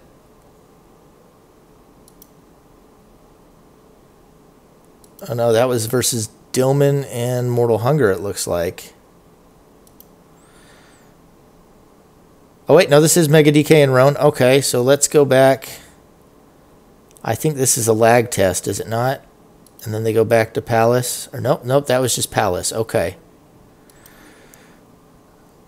All right, I will try and share this with a timestamp, if I can. If not, I'll tell you what time to go to. On which stream is this? This is, I'll send you the link. It doesn't look like I can quite timestamp it, but I'm at 28:52. I'll send it in that same place I sent the spreadsheet snapshot. Okay. Also, somehow I set their name to be green there. There we go. That's fixed. All right, so I got the link. You said you were at 2 what? 28:52. 28. All right, I'm at 28:51. Maybe we'll do 2 of these. Let's see. All right, so this is Zemigzi and Fat Nerd versus Mega IDK and Roan. And we'll start. You'll want to lead off a little bit before me because you're 1 second behind. In 3, 2, 1, play. So we can just pick on him. I've got Excalibur too. Oh, geez. Fat Nerd, still very loud. Gonna have to turn him down to the detriment of not being able to hear some of the other stuff. Oh, 0. Don't I know just how hit that it. scout didn't hit. I can't even hear ShadowShield over him while he's at a quarter volume. All right. Let's try again. Okay, I'm just picking up some acquisition. An orb. I do think we saw a little bit of this. Okay, I'm just going to throw rocks at Ruin. We got the rock shot with the +2. We've got Excalibur. 2 guards here. I'm just going up to get a better position. He's sped up. Zimigzi's also running Tiger Strength, +4 speed for Roan. Oh, we did see part of this. Yeah, we saw part of this before. I remember that. The Roan getting chased out of his base, and then we see Mega DK will run Goognir. Okay. Does a decent job of supporting, but eventually Mega IDK doesn't dig fast enough, doesn't really get set up for enough pressure. And we'll see Mega IDK and Roan slowly fold here. Okay, I'm down. Tiger Strength +4 rock shot. That is rough to deal with. I'm coming. Fat Nerd got a lot of mileage out of that this tournament. I'm being rock shotted by Roan. I think the other we'll do at least one more. I think we should at least do one of Critter and Toph's other matches, and we didn't see any of the first one, so we'll probably go back and watch them versus Puffy and Army Man. But if people prefer, maybe we'll go back and watch their round 2 instead. Oh, we caught the last game of that one, but we didn't catch games 1 through 4. Okay, I'm just going around with the Excalibur because that was hitting him. Well, we got both people in chat who lost those rounds. We've got Army who lost round 1, and we've got Sindark Fates who lost round 2. Which of you will be more sad if we put your losing matchup? Who will be hurt more by it? Don't suppose you got anything to break Ruin's speed? Not in this deck, I don't think. Okay, it's fine. It's not worry. I don't think. Oh, 6 damage to Mega. Nice. Sindark Fates doesn't seem too upset if we show it. Army Man saying he'll cry IRL if we show his match. Anybody who knows me knows I am basically fueled by the salt and tears of my opponents, and so similarly, that's pushing me towards showing Army Man's match here. Psycho knifing me. Your misery is what keeps me going. Me neither.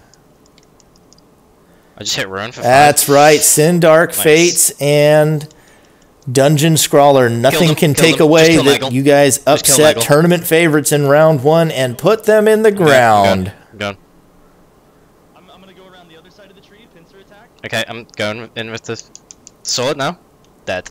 Boom. Sindark Fates, you trying to throw yourself on the sacrificial altar just makes me want to see Army Man's tears all the more. Right now. Pog. GG. All right, we can skip menu time. Let's see. I'm skipping to 35-21 Shadow. All right, 35. You ready? Yep, 35-21. 3, 2, 1, play. We're on highway for game 2. Mega IDK and Roan.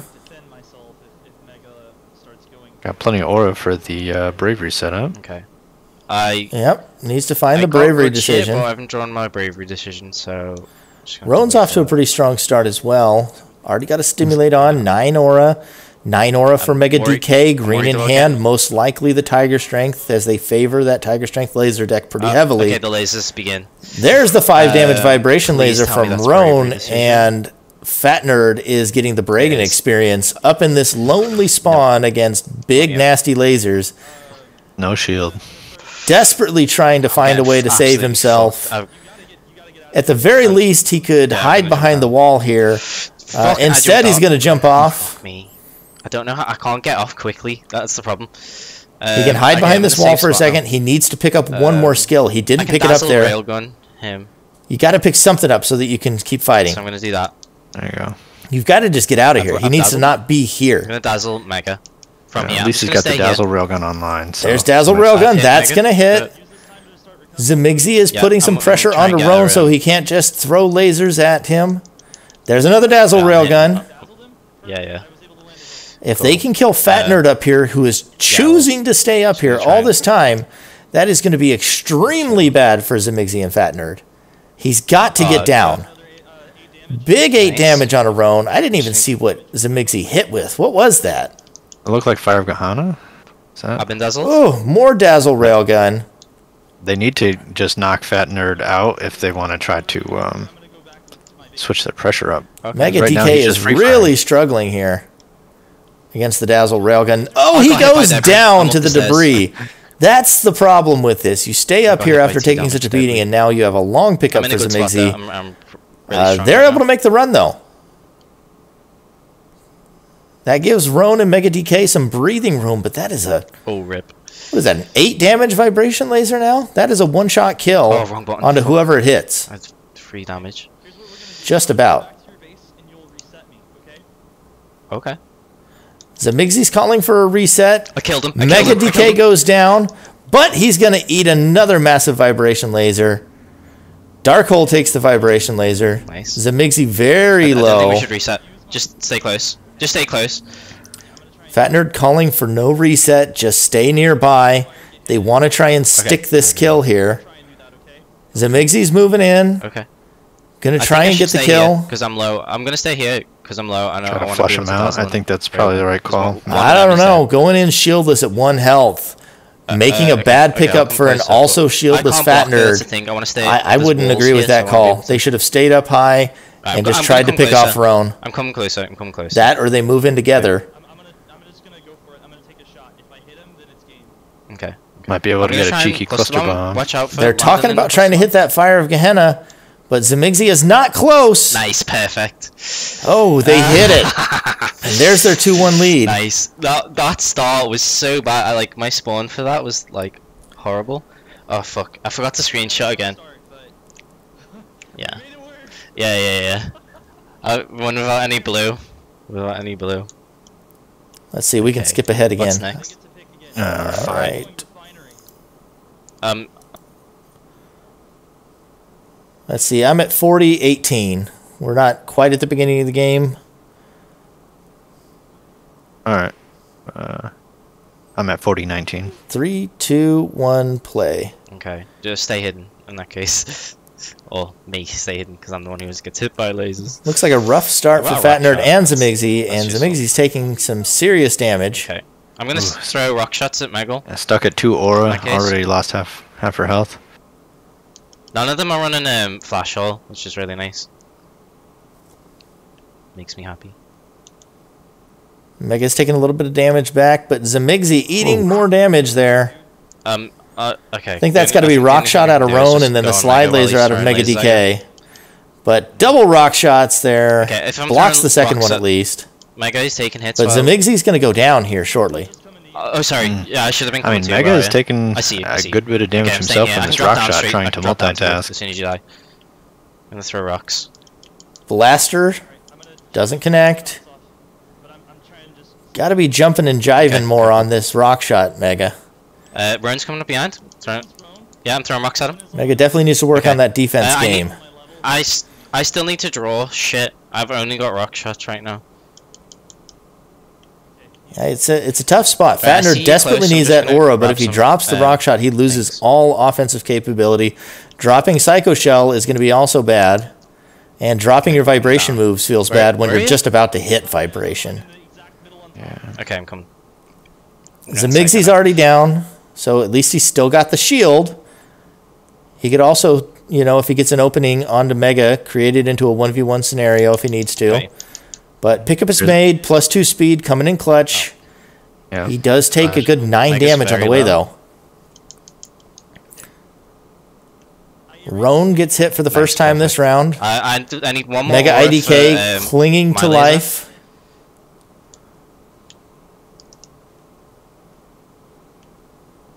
Roan pushing and throwing his weight around a little bit there with that Psycho Knife. Oh, I'm getting Vibration lasers. Blaster out of Mega IDK connects right into the side. I've killed Mega. Then He's Mega on my goes base. down to If a you wanna rock come to my shot. base, that'd be great. I've got Psycho Pretty big Burst as mistake, but Roan is very healthy and has a Okay, shield. I've got my lasers now. I've got my lasers. Zamigzi and Fatnerd are both low enough that with a little bit of luck, Spam laser. Spam laser. they could create a one-on-one scenario. I'm gonna Psycho Burst him when he comes This close. is that point where you really wish he still had that blast. Oh, there he goes. Fuck. Good Oh, rock I shot Psychic right Wall. there. Yeah, fuck. Psychic I'm Wall dead on may my not have base. even blocked that. He was high enough that could have gone over the shield. Difficult to say. Mega IDK is back up. Zamigzi has a bit of a pickup to make still. First rock shot connects. There's a good block. I'm on the and a race, but there's the Psycho Knife, and there's the finish. Damn. That's fine. Roan absolutely popping off in game 3.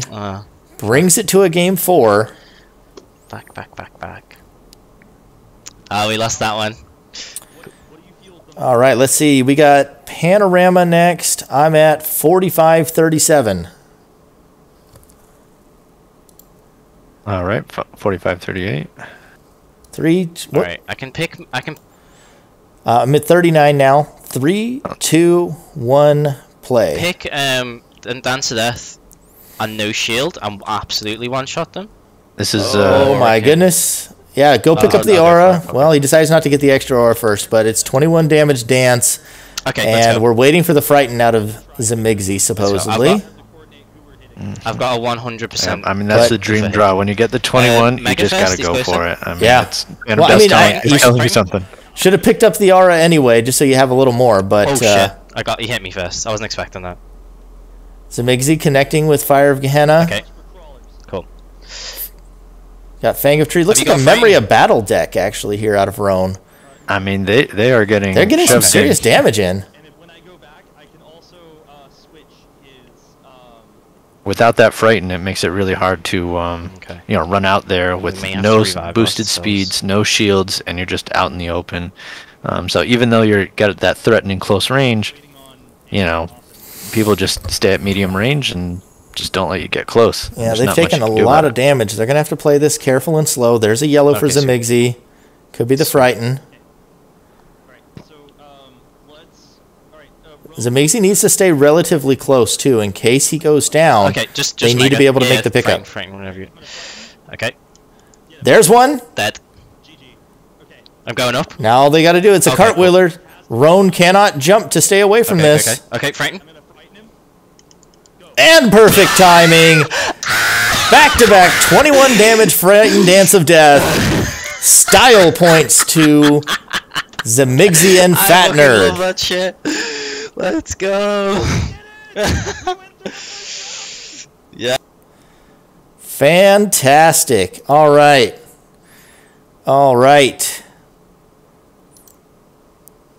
Let's see. All right. Shadow, we've belated the point a bit already. Which do you think we should go for? Do we watch Critter and Toph versus Puffy and Army Men, or do we watch Critter and Toph versus Sin Dark Fates and Dungeon Scrawler?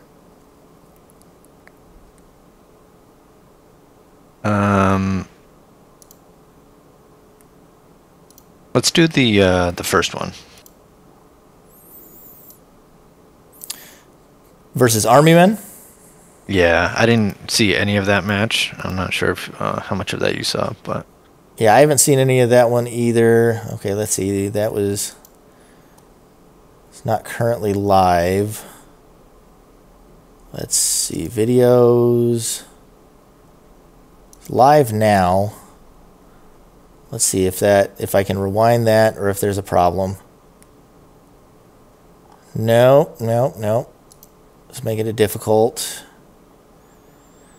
I think he's done that thing where he's live, but he's not. Yeah, when you stream on YouTube, you have to not just end the stream in OBS. You have to go into YouTube and tell it to stop streaming there, so it thinks it's still streaming on YouTube, even though it's not live anymore. And so you can't watch the replay either, most likely. Let's see. Well, there's... This might work. Oh, yeah, this seems to be it. Okay, let's see if we can get to where it starts. I think we're close to where it starts already.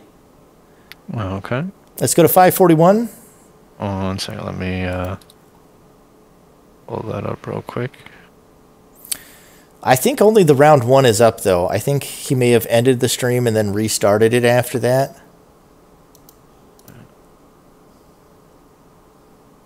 You at the correct spot? Did you find it, or do you need a link? Yeah, just send me the link. I can even timestamp it with YouTube. There we go. Timestamped. Alright, so that's in mods.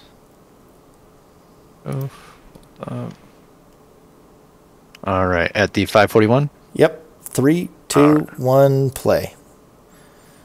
And I need audio. There we are.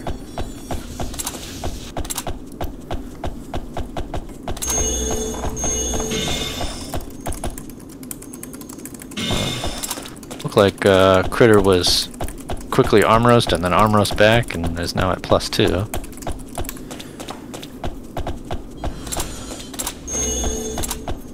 This is Puffy 420 and Army Men.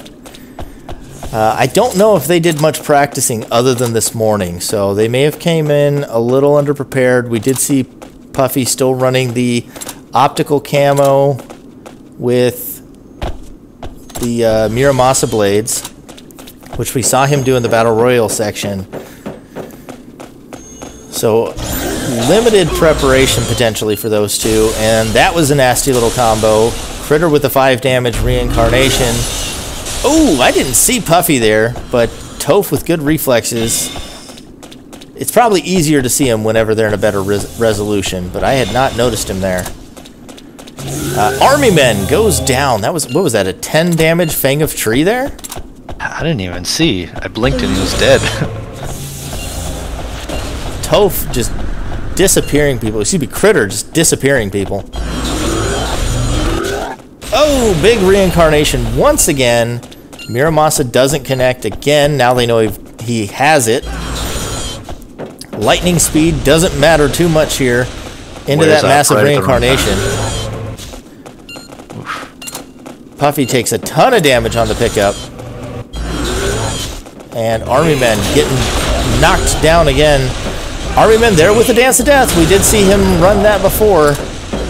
But this was what we were worried about, was seeing them falling back on the same things they played in the Battle Royale and not having synergy.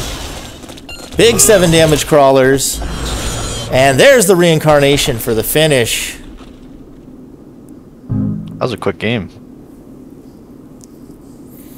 Yeah, Toph and Critter looking very dominant just in game 1. Alright, looks like we can move ahead. Toph sits forever on these end credit screens.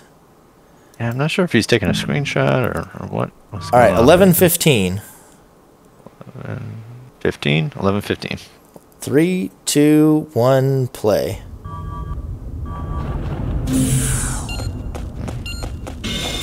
Is it lagging for you? Yeah, it's real choppy. That must be the video. I'm just gonna see if I can skip and if it gets any better.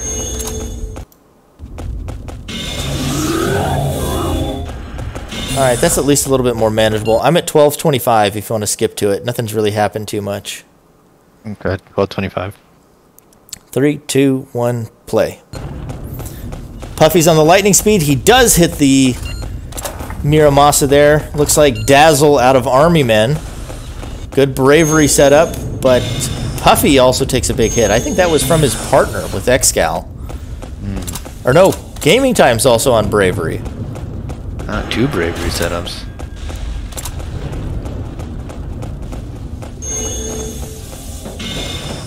Turbulence picked up for Toph. No offense to speak of for him yet. Critter more or less running scared. But he's sticking next to his teammate who should be able to take a lot of attacks if he can catch these guys coming in. Turbulence might be worth it here. Take the lightning speed, take the dazzle. Your own partner loses dazzle. But at least you're getting 2 skills for 1. Take away their toys. Puffy is suddenly a lot more vulnerable. Can't tell if that was an accident or if he just decided to get out of dodge. At least now there's a flame sword for Toph, and he's got the +2 damage with the heats, so that's going to hit for a lot.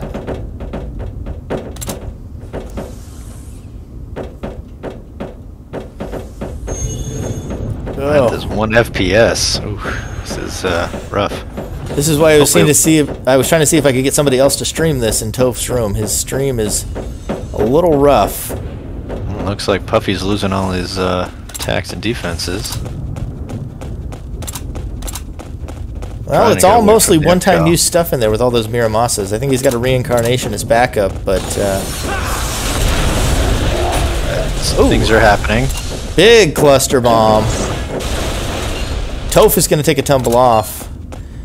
Gaming time and Puffy trade. I'm going to say it's a pretty rough spot, because if Critter goes down, that's a tough pickup, but Puffy at least gets traded back. Army might have a Dazzle back again, so although Toph has got plenty of shields for it. Yeah, Army makes an easy pickup. Toph decides not to try and roll across that border there. I'm not sure if he knows about that's possible, and now he's got a tough pickup here. Does take the Excalibur, but he takes a reincarnation for it. Dodges that one. Blocks that one. Cluster bomb hits Puffy instead. You gotta be careful. Not good coordination there. Throwing the cluster bomb while your partner's chasing your target. Puffy goes down to another railgun.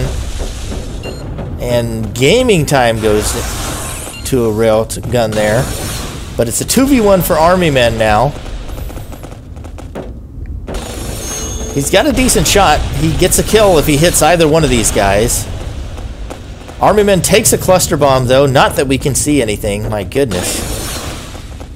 There's another cluster bomb. He dodges that one. Railgun's not going to do anything over the lip there. Oh, they trade, and that's going to be the win for Toph and Critter. And I'm guessing this is where the stream ends because he was having some trouble with the connection. Let's see if he's managed to put up the second half of that yet.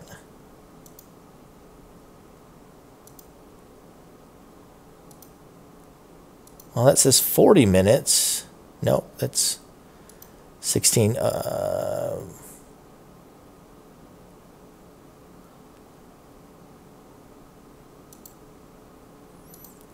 see, is this still going to give me this? Yep. Okay. I guess we can't see the end of that series.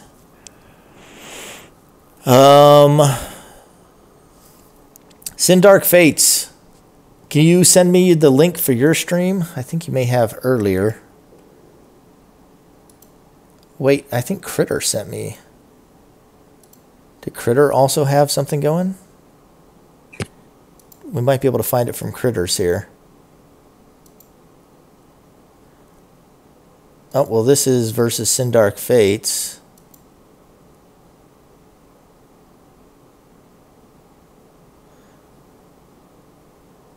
All right, do we think we have another in us? Do we do the Sin Dark Fates matchup? Sure, why not? Okay.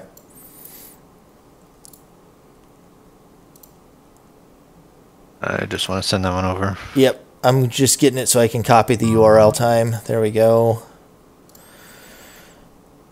All right, I'll DM this one to you because I've got the DMs open right now. There we are. All right. We're at 2020. PTSD for everyone when they hear that number. Are we ready? Yep, ready. 3, 2, 1, play. All right, so this is semifinals. The lobby that we didn't catch.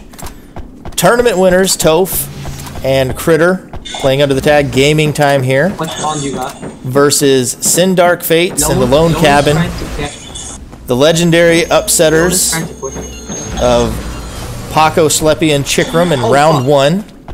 Man, that was long. Toph takes some early damage here. Mephisto's Pact used just to get an aura particle. I mean, I guess he really wants crawlers online, but that never feels good. No, it doesn't. Oh, Gaming, you need help? The +1 Ice Sword could put in some real work here, but Sin Dark Fates is going to let him walk away.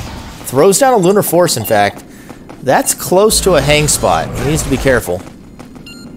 It should be retrievable even if it is slightly over the broken bridge. Got him. But you got to be careful about that. Good Fortress takes away the Ice Sword. Ice Sword of his own connecting, doing some damage here, but there's the Lightning Sword out of Lone Cabin, which takes the fortress, leaving him vulnerable. They trade. Critter's taking quite a bit of damage now. Oh, that's a huge Psycho Knife out of Toph. Gets his own partner with it. The melee scramble continues. Oh, the big melee crawlers. They decide to pick up the Lunar Force. It's hard to say whether this is a good or bad call right now. And Critter goes down while Toph is retreating. Does catch that with the Fortress. Gets a clean pickup. Fuck. Bit of a misstep there by Critter. Good pickup by Toph. My goodness, these guys are just throwing hands back and forth. Lone Cabin somewhat low. They're going to have to keep an eye on that. Crawler's thrown out. Shouldn't do anything here. Sindark Fate's going to have to watch out for that Crawler's. Nope, it hits the pole. And a big reincarnation onto Critter. Are you dead? Oh, okay. Lone Cabin looking to lay another Enviro potentially. Another Lunar Force. Oh, you're getting...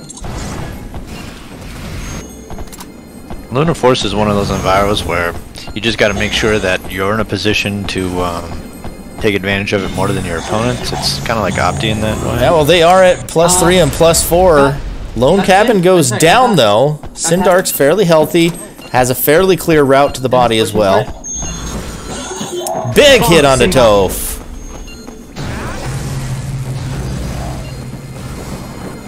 Sindark a lot of rock shot. says, pickups made easy. Toph goes down. And Critter! Oh, huge mistake! Huge mistake from Critter.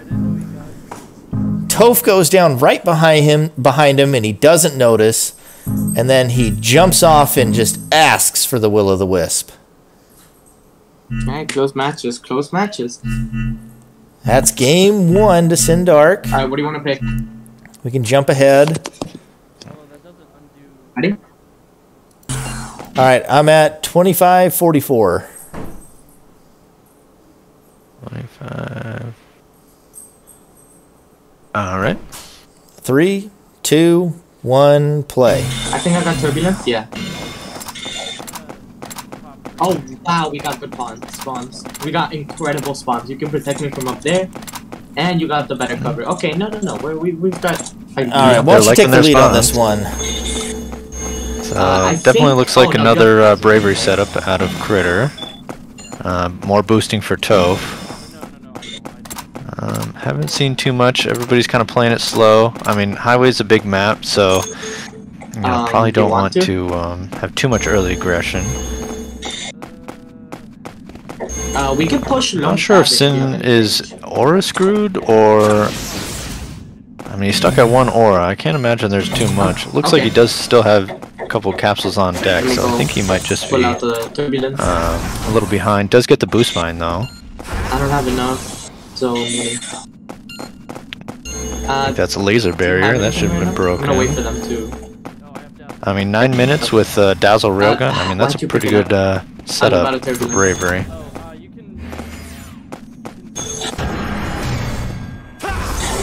Fuck. Ooh, Lone Cabin just standing there. Turbulence, you sure?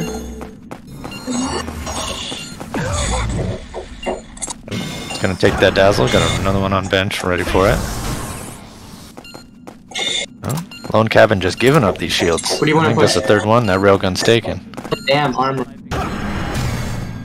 Needs to be, I mean, he's got the built-in cover right in his base. If he just went a little lower, he wouldn't even have to block the Dazzle. Fuck, that was such a He absolutely needed to keep that laser barrier just for the Dazzle.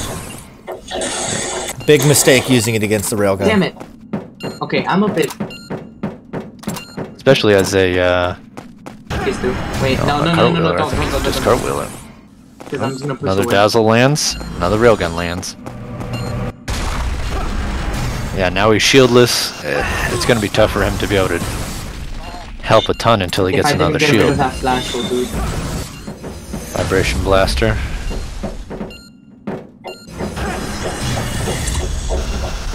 Next with the Dazzle. Yep. Oh my Just barely enough aura. Lighten him up. Yeah, I have no damage though. Lone Cabin got all the aura, finally has a shield. Sin Dark Fate's actually been pretty safe down in his spawn. Just playing it slow, very defensive. Got the slide laser. But now Critter's trying to charge in. Trying to flush him out. Toad takes some damage. No, I'm gonna die. I need defense. Went in a little too early, kind of got stuck in a 2v1. They're together now. Yeah, I need some defense. Laser isn't really going to do too much, but that blaster will. Okay, wait. I'm going to stick with you, actually. Because then you can just revive me, so... Yeah, they should stick together, maybe try to hit some of those railings off, get some either debris damage, or maybe open it up for some of those dazzles. Oh. That stairs, ooh. Yeah, no, I'm dead. Toph goes down. Sin just walks right into that dazzle. You're going to get food. Just go... Should have this pickup. Oh, the surprise Excalibur takes him off guard. Okay. Overwrites his dazzle. That could be big. Although it looks like they might close it out right here. Sin stays in melee range, and he does. He does get the quick pickup on Lone Cabin though. Ooh, and a mistime shield means he's gonna go down. Okay. Although Lone Cabin picked up his last capsule. Last capsule. I'm gonna have to dodge. Fuck! Oof. Toph takes another blaster. It's basically a 1v1 here. Yeah. He can get there. Oh, there's the crawlers, but the pickup is made. Okay, 1v1 again. Wait, are you there? No dazzle this time though. It's gonna be a little tougher. Yeah, cluster bomb. That's probably the right decision. Ooh, rolls into a hole. Not what you want to see. I do. I love when cartwheelers roll off of the map into the hole. He definitely does want to be careful of that slide laser. I think that's the right call, taking the kind of left way. Got a new meaning to ACAB. All cartwheelers are bad. Happy to see any of them in misery rolling off of the map. It's in front. Oh, a little confused as to which person's his. I'm not sure. I'm curious to see what he's going to overwrite. The cluster bomb. Not what I would have overwrit, but... Okay, we can get rid of him. Fast. Before he realizes where his... Still a 2v1. No, can't. Okay, ooh, that was close. That was close. With a little bit better timing there, that could have absolutely been a hit. Cartwheel into the hole does keep him in the game. He's got to be careful. He's got the advantage on the higher portion of the stairs. Oh shit. These melee crawlers, I mean, they're risky. It could, could still hit, but something like the re-end. Now he's kind of stuck. Yep, and that's going to be the end. The pull back. All right, bringing it back 1-1. I didn't even realize how good they were. And we got. I saw in chat they're calling it that Panorama's the exciting one. Get the W. All right, I'm at 33-18. All right, let's see, 33. All right. 3, 2, 1, play.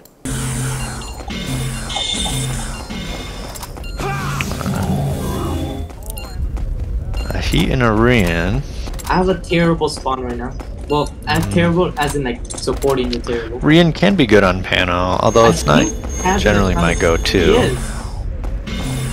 What is Cabin? Lightning Sword. Curious if he's going to try to punish. Sin Dark Fates is right there with 2 shields, right for the Lightning Sword. Got Cabin. Got Cabin with the fucking pull. He may not even be able to use either one of those shields just yet. Cabin, you want to pull? You want to pull? You want to pull up? Pull up with the quick? And now with the flash hole, he's feeling confident enough to go in. Yeah, Cabin, run. Although with 5 aura, let's see. Looks like he's running good optical. Okay, I can go pull up in Cabin's. Might be trying to ricochet setup, but you want me to does go lose stuff? No, because Cabin lose those shields. Oh, loses a ring. That's rough. I was just about to say I'm favoring Sin Dark Fates and Lone Cabin at the moment, but losing the Rian early like that to the flash hole now without any offensive capability, this is looking rough. A cartwheel gets him caught again. Oof. And a level lamp's right in front of him. Yep. But yet, Critter does not Decent punish. dodge there. I can go for cabin right now. That lightning sword's getting up in cost. Yeah. I'd go back. At least pick up your bench, maybe. Fuck! I screwed that up real bad. Although, you Will know, of the he's getting Wisp. plenty of damage. If he sticks on him with the Will of the Wisp, Sindark has not been wheeling it properly. You want me to go kill Sin so cabin has support? Ooh. Got Almost one gets of them. the 2-hit combo. That would have ended him. Coming to you. Cabin is See an coming to you. environmental. I wonder if he's I see him. Looks like he's going to head over to his partner, lay the optimization, and then they're going to try and play the stairwell. That's Don't my guard. guess. Don't guard. There it goes. Yeah. Likely has Guard. Ricochet laser in hand, and they'll just play the stairwell. Critter There it does have the starts flash going. before. Toph takes 6. Okay, I'm gonna get. Yeah, charging in is exactly what they want you to do. But we'll see if Please be a flash. Yes! Sindark goes down. Lone cabin. oof, cannot land Killed. any of these swords. Oh. There we go. There's one landing. But there's the hyper kick, and boy, we are in the mix here in the stairwell. Optimization is down. Toph eats some damage. Sindark loses the ricochet though. Gonna be retreating, looking for more capsules. Optimization is picked up. Lone cabin finishes him off, and he's gonna get another big hit defending the pickup. Even in a 2v1, he's still holding them off. Oh, there's down a the hallway. big hit from the railgun. Oh my god, he got himself. Got Just his as I was own about to say. teammate. Yeah. Getting a little too hypey there. Lone cabin. Huh? Ooh. Big photon burst. Toph's in some trouble. Oh, narrow pickup. Double explosion in the hallway. I'm dead upstairs. Upstairs. This is going to be a tough pickup for Yeah, go him. top zone. Go Yep. top zone. Push it. Oh, blocks the We dazzle. We see Dazzle's gonna Dazzle. make it even tougher. Not sure what attack Lone Cabin has. We saw that he had the lightning sword earlier. He's down to 2 capsules though. He was at 7 before. There's a decent chance he's picked up something different. Oh, that's the I mean, if he's running Sindark bravery, Fates also gets a chance to go through his arsenal there and maybe find another attack. they're kind of giving up control of the body though. This could make it easier than. Yep. It was a good move to make the run now. Flash, or excuse me, Fortress takes that there. And he hits his partner with the Photon Burst, but he has enough aura to do it twice. Oh, misclick. Trying to pick him up, trying to pick him up, and he is body blocked. Because he was camping it. He was Body blocked. And the Photon Burst Where alone is it? gets the win. My goodness. It's fine. Somehow, Toph and Critter managed to grasp defeat from the jaws of victory right there. Don't win, kid. And we saw a sign before. We're at 39:48. We'll go ahead and finish this set, though, with sign. It's 2-2, Critter and Toph versus Sindark Fates in the Lone Cabin. Are we ready to play? Yep. 3, 39-48. 2, 1, play. Hi.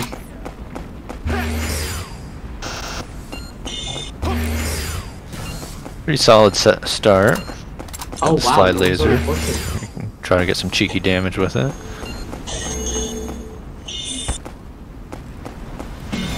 Terrain is always a hard counter to lasers. Tiger Strength on the Twist Laser early for Critter. Lone is just pushing my spawn. Toph is taking some poison damage. Looks like Sindark Fates and Lone Cabin both moving up aggressively. You don't want to let this guy set up too well with the lasers. Critter could really do a lot of damage if he's left alone. Damn. Both running pretty low aura. Both of them still only at 3. Alright guys, let's calm it down in the chat there.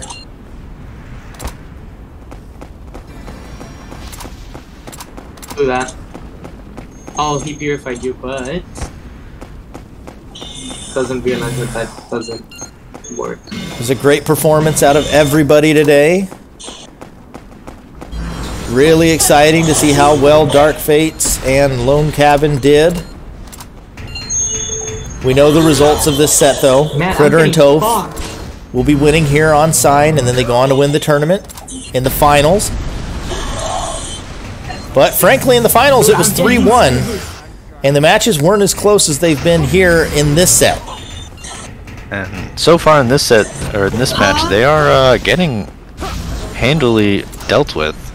Sin Dark Fates and Lone Cabin put up a great showing. It's a shame the 3rd and 4th place match didn't happen. I would have loved to see them take on Zimnixi and Fat Nerd. That would have been so much fun to watch. In fact, I hope you guys try and connect maybe on tomorrow or later this weekend. See if you guys can play. I would love to still see that 3rd and 4th place match happen.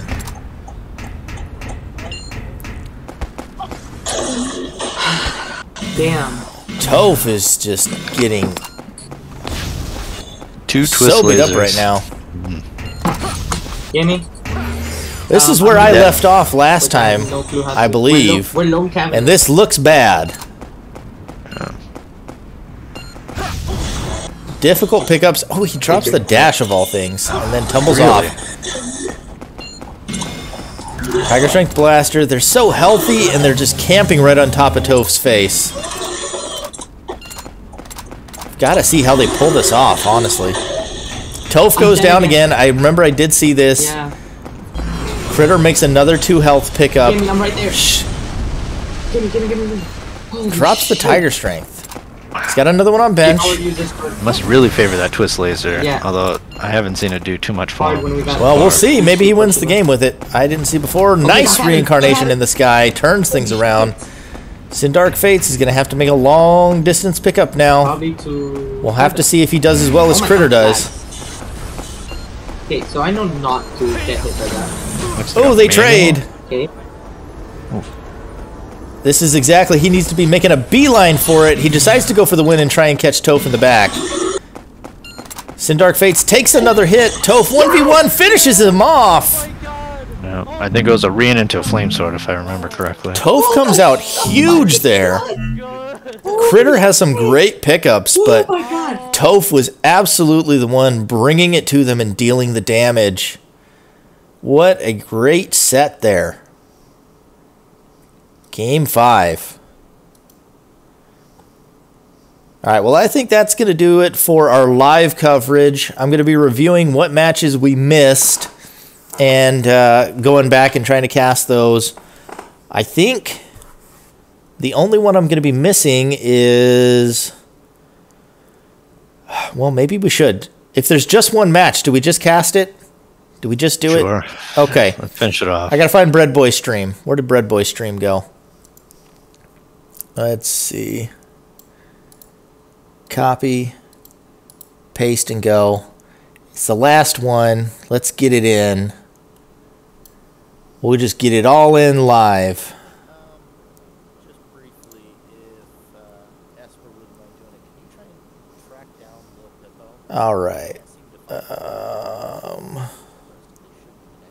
How far in do we got to get? About 1810. Okay, 1810. I'll send you the link. It's in the DMs. Alright. Starts at 1810. Although I'm hoping this isn't the lag test. Now I'm at 18. Oh. There we go. 1810. 1 second. That I got an ad. Thank you, Twitch. Thank you.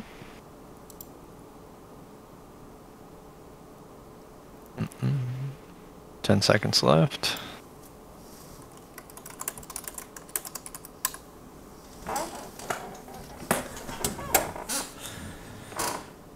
It doesn't look like it kept the timestamp, but 1810. Yeah, I don't know if I can copy URL timestamps on Twitch. Alright, I'm at 1810. 3, 2, 1, play. Got an early D trick. Adam Fang. So much smaller. He sure is special. Yeah. No problem. Beautiful, man. Keep slamming them down. That's my favorite. Lingering Flame makes me wonder if there's going to be maybe some Fire of Gehenna or some other sort of Dillman's taking some life bounty. early damage from that Venom Fang. You know what, Les? Conkerb, it's worth noting, this is one of our alternates filling in here at the last minute. Big props to that guy. He can jump those. He was waiting in the wings, showed up at the last moment, slotted right in. I know that, you know, based on the results here, we know that they go out in the round one, but you can't take anything away from him whenever he slots in at the very last second to make sure this tournament happens. Oh, his teammate. Big thank you to Conkerb. I thought that was his teammate. No, he's rolled it. Mortal Hunger, Right. already starting his stats spree. Yeah. Up to +2 damage. And looks like Sneaky Beefy is just playing 2v1 until Mortal Hunger's ready to get in there. I don't see the Armoros on bench. That could be big. Yeah, Doesn't especially wanna if use they it save just it for later. You know, Mortal Hunger tends to really favor the speed ups as well with the same arsenal, I believe. Oh, is he going for some pops? No, just... Oh! Doesn't quite get the block timing there. What the fuck is that? Not quite enough damage to snap the shield. Mortal Hunger eats a Venom Fang. Oh, sword from behind. Was that... Okay, I guess that was Dillman. I was about to say, was that their partner that got him? He is getting them. Lingering Flames online. Yeah. As they do. Conkerb heals up a bit. And now we see the +4, +2 out of Mortal Hunger. Absolutely need to be beelining back for that Armoros right now. Yep, you got to get out of there. That would be massive, but Bread Boy is sticking around. Oh my god. Yeah, trying to get these greedy Venom Fangs. He's like a shadow. He's like right on my heels all the time. What is this? Yeah, thank you. Appreciate it. Trading Decent fairly block well, but if timing. they could get this Armoros, it would just be huge. So much easier. All right. Appreciate it. You, So the easy you pickup- get to go through your arsenal now. You get to go. Do it. You got to pick Flip it up, 'em. pop it. I don't know why you dropped that of There all we go. things. If we get a hit on each from the down. But that Armoros is huge. They're so low, too. Was slowed and weakened, so I mean, Mortal Hunger that's is pretty much- crippled. Yeah, that almost puts him out of the game. I mean, the -4, -2 damage. is that I can't It's tough to come back from. Oh, Armoros Watch Oh, and is clutch. And missing the Diabolical Trick hurts, but not as much as the Flame Sword does. Puts him back in Lingering Flame, though. At least he's got attack now. Kind of. Uh, Ooh, there's a friendship out of Conquer, but it was not well placed or well timed, and they both take a hit for that. Oh, yeah. Behind. There goes Bread Boy down to the big ol' stat user of Mortal Hunger. Narrow victory in game one. Man, those swords. Let's see if we can jump ahead again. That would be fun. All right, let's go 2408. 2408. 2408. 3, 2, 1, play. On top, and then suddenly they just lose half their health bar. Looks like we've got a call-in retreat deck here for Viewing Cake. I had some practice. Bread Pretty Boy. low aura start, but at least he's got a shield and an attack. I mean, it's... I suppose. That's going to be a rough start. Is that jackpot? Looks like. Yeah, that was a jackpot. Mortal Hunger already on his stat spree. Which button to jump I think that was Conkerb using the jackpot there. Venom Fang connects onto Dillman again. He seems to have an affinity for those. He's developed a taste for it now. Call is an interesting choice. I think he's trying to get around the map easier with the retreat that he's also got on bench, but... What I've seen people doing is just moving their capsules over closer to their partner, and that seems to be what they're going for here. The safer spawn underneath and doing it right next to their partner. They don't move the third capsule, though. So that's a little odd. Okay. I guess if you're happy with your capsule placement there. I mean, there you go. Now I can pick up the retreat and get a now you lightning can sword definitely back. pick up the retreat after losing another button. Takes the flame sword at least, but loses the fortress to the lightning sword as well. So that's 2 shields for 1 sword. But Mortal's going to be running out of uses of that lightning sword here eventually. Dude's got like. With that +1 damage, you just get so much more out of those lightning and flame swords, though. I mean, not to mention out of the speed. They keep not expecting him to be right on him, but he's right there, ready to shove another sword up in the nethers. ooh, actually hits with the piece of thunder. I don't think he had a shield though. That would be fun.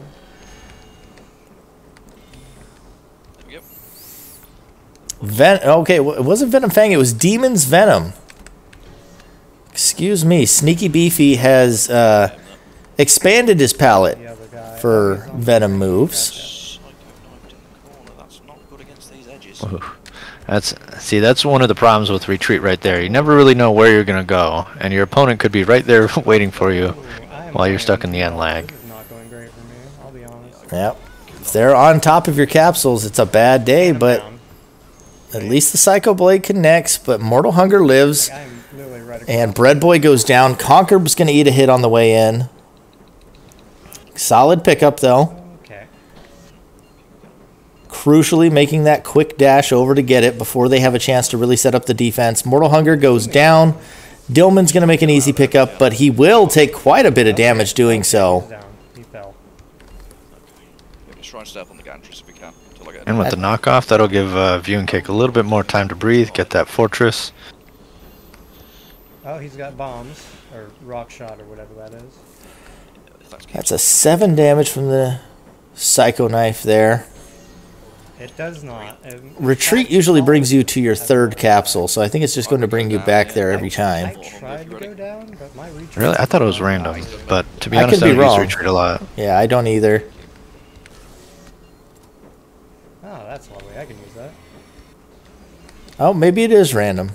Right, I'll finish Mortal Hunger in 1 if you can keep them Oh, Clears the Wall not coming out quite Oh, I quick think enough. I do remember that. It's one I used a call retreat charge deck against some poor choices in our 1v1. But Mortal Hunger and Dillman have taken a pretty commanding lead now.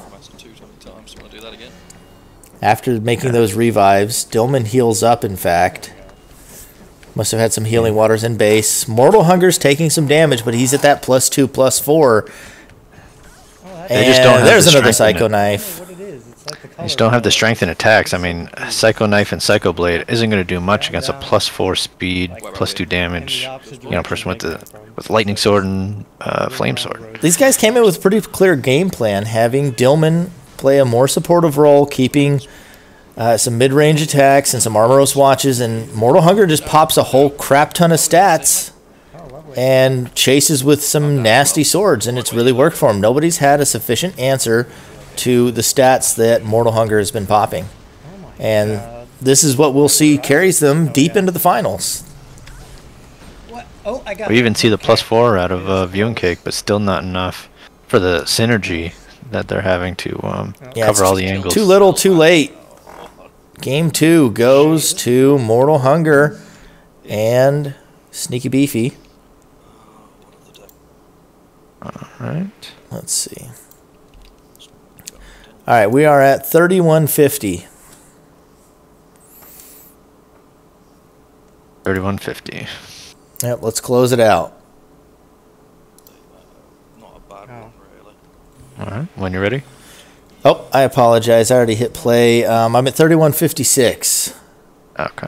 My brain has started melting out from in between my headset and onto the floor. Alright, 3556. 3156. Or 3156. 3, 2, 1, play. Terrible. Alright. Another Bravery step Bomb up. Shatter. Too early for the Bravery, but a fully clear bench is a good sign.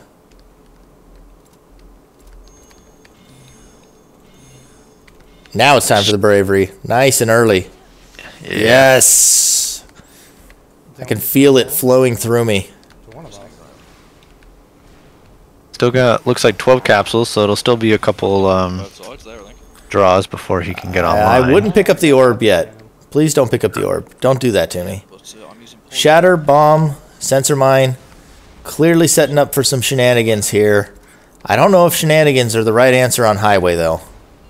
Yeah, I don't love Shatter on highway just because the spawns are typically so far apart that it's hard to get the 1 or 2 cheap capsules that you like to get with Shatter. Good sensor mine. Gonna get a free Shatter.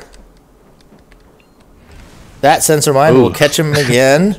Stands right on top of it. It's working. It's working. You can use just about anything, you know, against newer, inexperienced players. You can get away with just about anything if you play it right. And so far, Breadboy is playing this shenanigans deck well.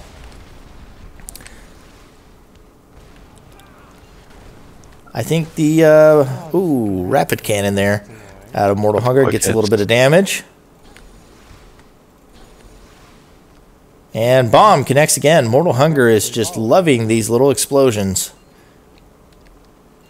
I'd love a glacial wall right about now, but I don't know if it's even in this deck. Now would be a good time to try and get into Dillman's base with that Shatter, or get in onto Mortal Hunger and stay away from that vibration laser by shattering a few more capsules and throwing some mines that he doesn't seem very comfortable in dealing with. Not comfortable free jumping Will of the Wisp willow. damage, free Flame Sword damage. He's down. Mortal Hunger is down. Dazzled his teammate. I think he lands the dazzle, but no attacks to follow up. Oh, he's dropped down the wrong way. Yep, out of position, unable to get the mine on the body. Yeah, he's up. Lays down another mine in the base of Mortal Hunger. Desperately needs something more proactive than the Shatter and the sensor mine. Yeah, for a bravery deck, he's certainly taking a long time to get down to 7 attacks or 7 skills with any bravery attacks. He's just relying on this dazzle sensor mine. I think he needs to get back at something else. Cheeky. Oh. I wish I still had my bomb, otherwise. Poison on the other. No, not quite. Dillman is walking down. Having a little stroll over there. Another poison off. He's walking back up. Everybody's getting pretty low. Oh, close. Ooh, there's a nasty vibration laser threading the needle. That's just arcing just barely under that sign. That's going to be dangerous. Yep. Oh, and the knockoff. That's going to be putting a seal on the game most likely, unless Conquer can pull off the 1v2, which he doesn't. He dies off screen, and so die the tournament hopes of our alternate and Breadboy. I suppose what was last if they want to play the last 2 games. I guess. All right, well, that was it. I think that is all of the tournament coverage. I don't think we missed anything other than one of the maps from round 1 with Critter and Toph versus Puffy and Army Men. I think otherwise that is all of the footage. We don't need to put out any extra videos because it's all in here somewhere. And once again, big shout out to our winners, Toph and Critter. Winning the tournament 3-0 round 1, 3-2 versus Sindark Fates and Dungeon Scrawler in the semifinals. And then with a 3-1 victory, looking quite clean in round 3 of the finals versus Mortal Hunger and Sneaky Beefy. Well-deserved tournament win. We may do a podcast to wrap up the tournament, but you can absolutely look forward to at least an interview with Toph and Critter. I'll be doing an interview with the winners possibly later tonight or tomorrow, depending on their availability. And we will also, I don't know. Okay, so there was a, you could call it a bet or you could call it just some poor choice of phrasing. But Toph last night asked why he wasn't on the podcast, and I told him that if he won the tournament, not only could he be on the podcast, he could host one. So we have that train wreck to look forward to here sometime in the future as well. But big thank you to everyone who participated in this tournament. All 64 of our round 1 participants, all the way from Hunter Killer, Rad Sammy, Elusive Cracker, all the way up to our first place finishers, Sneaky Beefy and Paco Sleppy. Everybody who participated in round 1, and then a big shout out to all of our great round 2 participants. We're going to call each one of them out.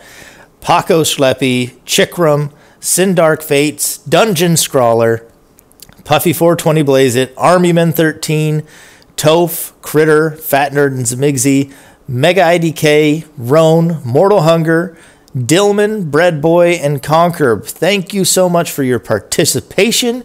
Thank you so much for your entertainment. And congratulations to all of you for great gameplay today. Thank you to all the moderators who've helped out. Algol, Esper28, ShadowShield. Thank you to everybody who contributed in planning and helping this tournament come to pass. And thank you once again to ShadowShield joining me on the cast today. Everybody's been wonderful. And we will have announcements here coming in the next couple of days, hopefully, about our plans for the next tournament. Take care and good night.